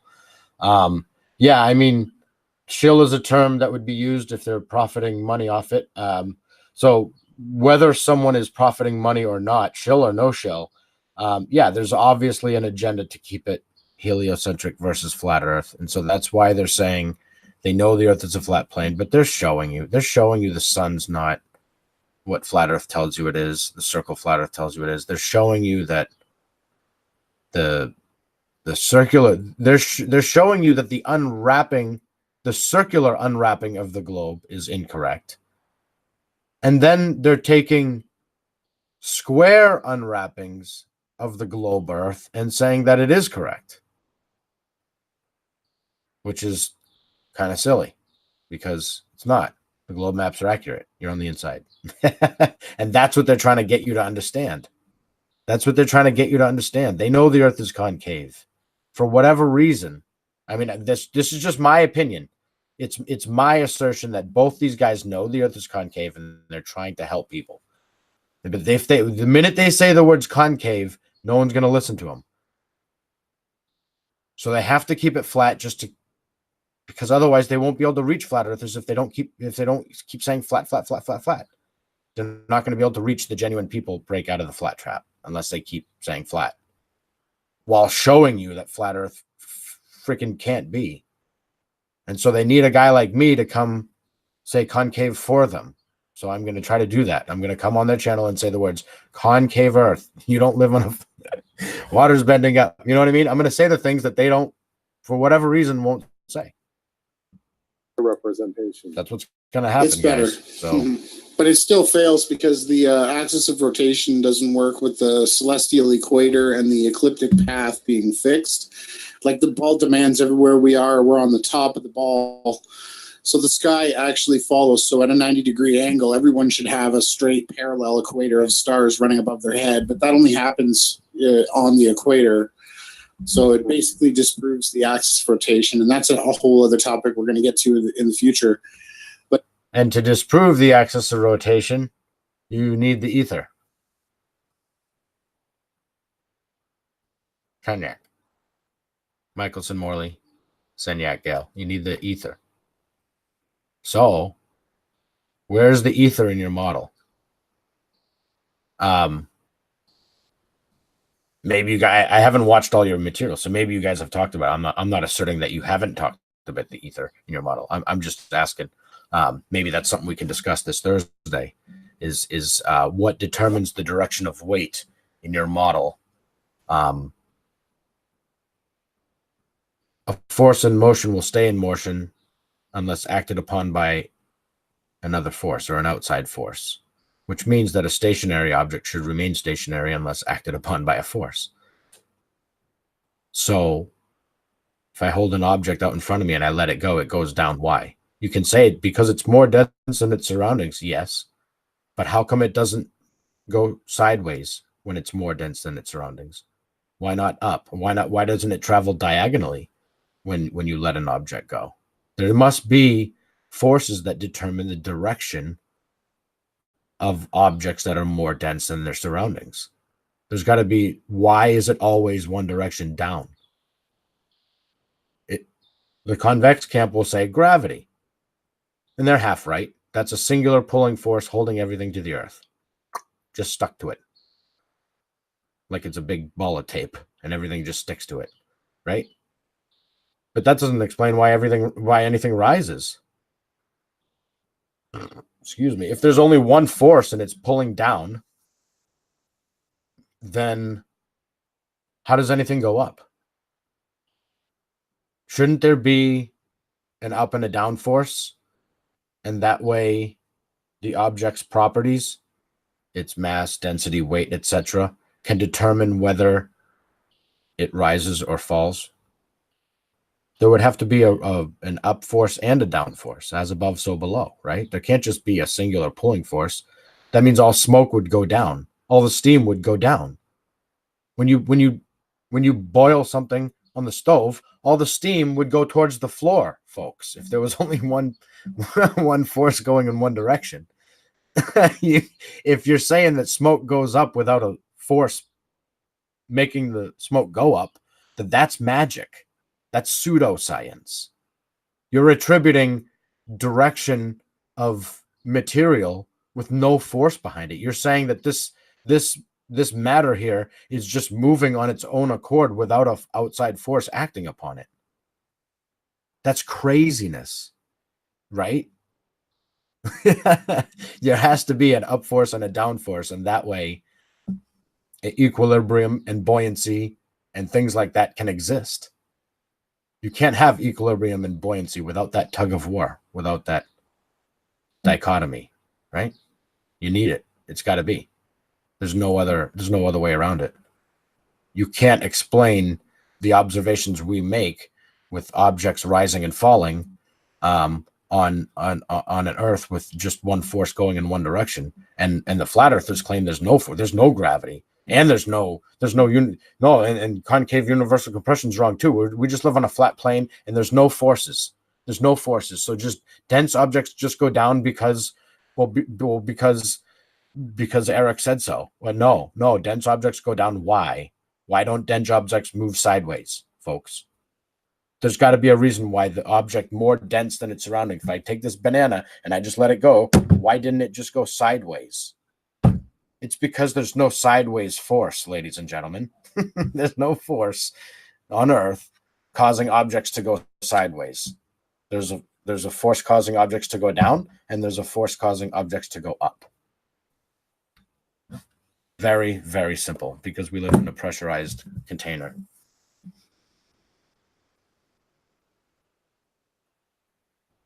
But I'm blessed to be a part of this. My mind's a little bit slow. I'm so thankful you just smashed this presentation out, man. Thank you, Jason. You did a great job. Yeah, great job, Jason. You smashed it. You knocked it out of the park. Hey, 2.88 says, "What if everyone is wrong?" It's amazing to show that kind of humility. That's perfect. That's exactly what we need. I've been wrong many times, and I'm sure that even the model that I'll be presenting, you know, I'll just use the LSC model. Okay. There's probably other concave Earth models out there that probably closer to the truth, but I could just use that one in particular. And supporting sciences. I don't even really need that model. I can just use supporting sciences to show, you know, that model is just basically all Steve did was just put it in, you know, CGI form. He's good at illustrating with CGI what our real, you know, what the world would look like if we could see all of it with our naked eyes, and he can put that on a screen. So that being said, I'm not sure that model is 100% accurate, but I think it's damn close to the truth, and it makes a whole lot of sense, and it matches all our observations, and it just crosses all the things off the list. There's a huge list of things that heliocentric Earth can't answer, and there's a huge list of things that flat Earth can't answer. And it seems like the list of things that concave Earth can't answer is incredibly small, anemic compared to the other two flat versus globe heliocentric convex people. I mean, both those models have so many holes. These two camps are going to be fighting forever if the concave earthers could just sit back and watch this argument go on for years and years and years and years and years and years and years. But that's not going to happen. Joe. Well, I just want people to understand. Yeah, I just want people to understand that I'm fighting for the truth, and I'm not going to give up. And I don't. If I make mistakes and somebody can correct me, I appreciate you. That is not, you know, I'm not going to be upset with you. I appreciate you. Okay, so you just said if someone comes along and corrects you, you're going to appreciate me. You're not going to be upset.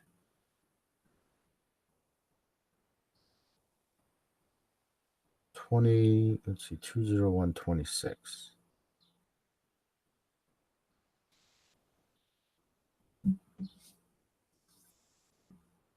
I'm fighting for the truth, and I'm not going to give up. And I don't. I believe that's true.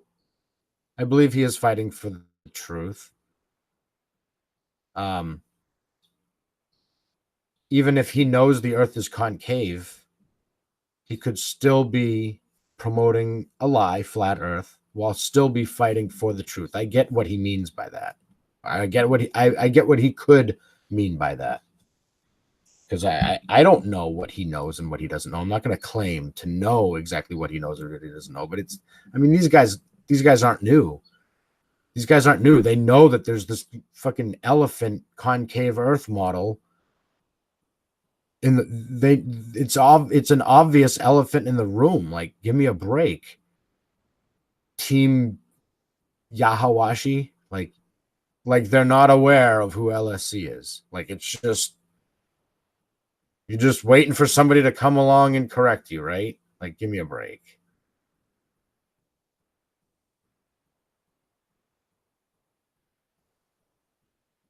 Like, what's, are there no concave earthers that have like tried to talk to these guys, or like what gives? I don't get it. What the fuck's going on here? Don't, if I make mistakes and somebody can correct me, I appreciate you. I'm sure Sam has reached out to these guys. I mean, he probably has them in some like troll gatekeeping list or something like that. Yeah, I almost guarantee it. So, I mean, what's up? That is not, you know, I'm not going to be upset with you. I appreciate you for looking into it, to doing the research, to doing the studies that are necessary to find the flaws in what we might be promoting. So I welcome it. I hope there's a lot of it. I hope we start talking about this map in the flat Earth community, and you know, put it to bed, put it to rest if it doesn't work. But if it is the correct map, which we're told it is the most accurate map of Earth, let's go with it. Let's run with it. Let's share this truth with everyone.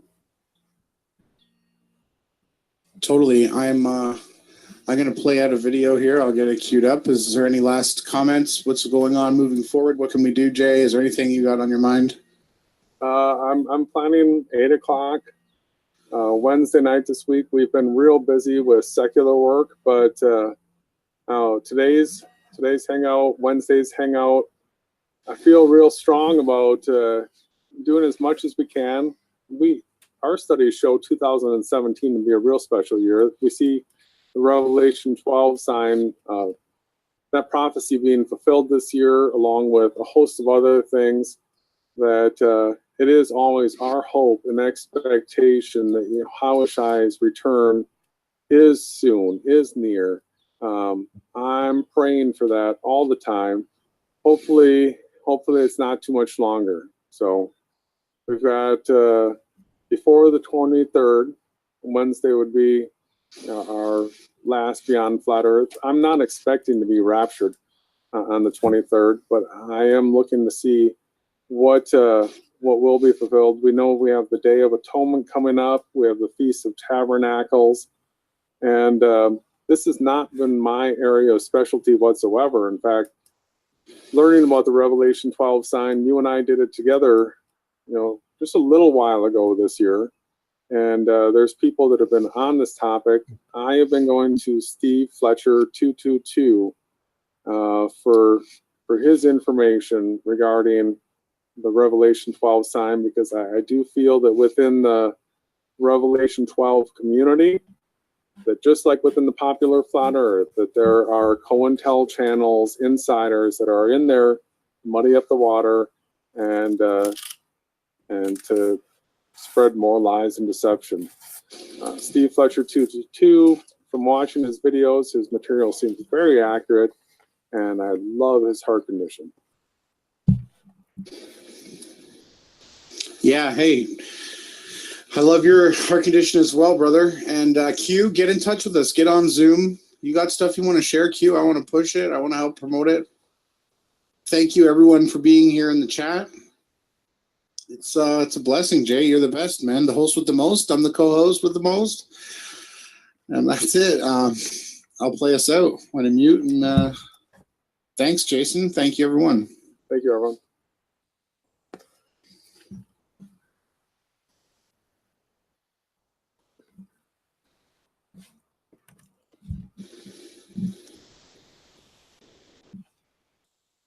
Hi guys, it's Jet Skeptic Media here.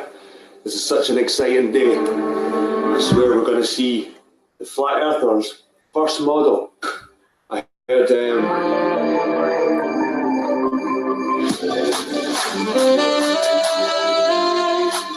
Flat Earth British talking about it on a hangout with Doomweaver, and this is going to be history in the making. I can't wait. This is so exciting. Globebusters have their first map, working map. This is going to blow all the skepticism away, even me. I might even change my name to Jed Flat Earth Media. My heart's beating here. I can't wait. Let's go, guys. Let's watch this. Oh, you heard that right. Join Awake Souls, Jason Laufenberg, and Ronnie Harris of Event Skeptic. I can't wait. This is so exciting. Globebusters have their first map, working map.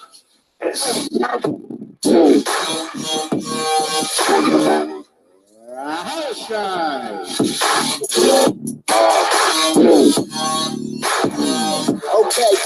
The Flat Earth working map and model, macro to micro. So I don't know if they have, working map and model. What they have will lead you to the working map and model.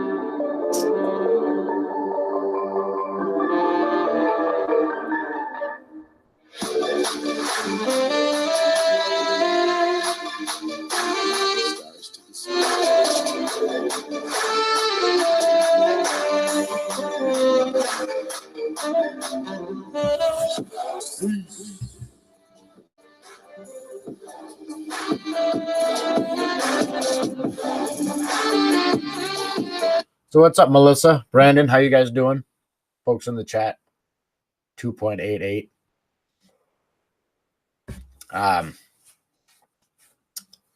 The cockroach have evolved over millions of years to develop multiple brains through their exoskeleton, each regulating body.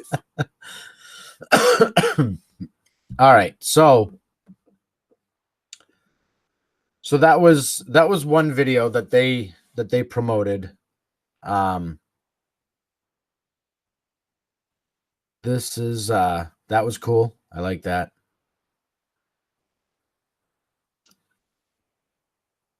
Let me I'm gonna look more on this channel. So debunking AE, convex curve debunk. We're all good. Like Pontchartrain, obviously no convex curve there.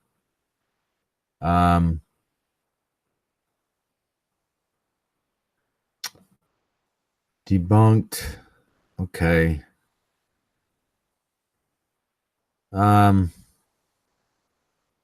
Looking for proof that water is not concave. Flat Earth can prove that water is not convex. I agree, water is not curving downward and away from us.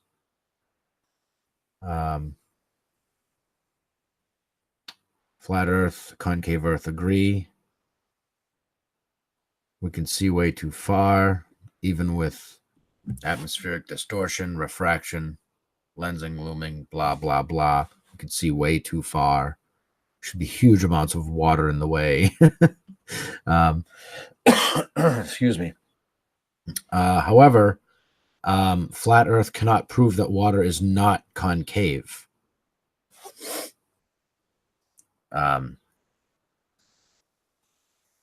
In fact, even Google will tell you the contained water is concave. So I don't know. Maybe I'll kill this thing and look to reach you guys privately. Maybe Ronnie, I'll give you a call and we can talk about some things before we do what we do Thursday night at 8. Because I'd like to see, more evidence of flatness of water. I know the maps are an issue, and the stars and all that stuff, the lights, but right from the very beginning, you came at this with a water is a flat plane approach. So if water is a flat plane, and then the rest of that video that we just watched. So first, in order to prove that your flat map is a real map of the Earth, you first have to prove that water is actually flat. And that's where you guys are going to have huge problems, because throughout none of that video that we just watched, none of that video proved the flatness of water. All you guys did was show how to unwrap a concave map and lay it out flat. That's all you did. And you gave people clues in the process about the sun and so on and so forth. So I don't know. I guess I'll probably just kill this live stream now. What time for the next live? I don't know. I'm not really sure. Not really sure what I'm gonna. Yesterday I was live streaming a documentary, and I'm glad it was kind of cut short a little bit, because I was able to have a good conversation with Ruben. And so that's cool. So maybe I'll just, I don't know, maybe I'll just let that run and live stream that. I don't know.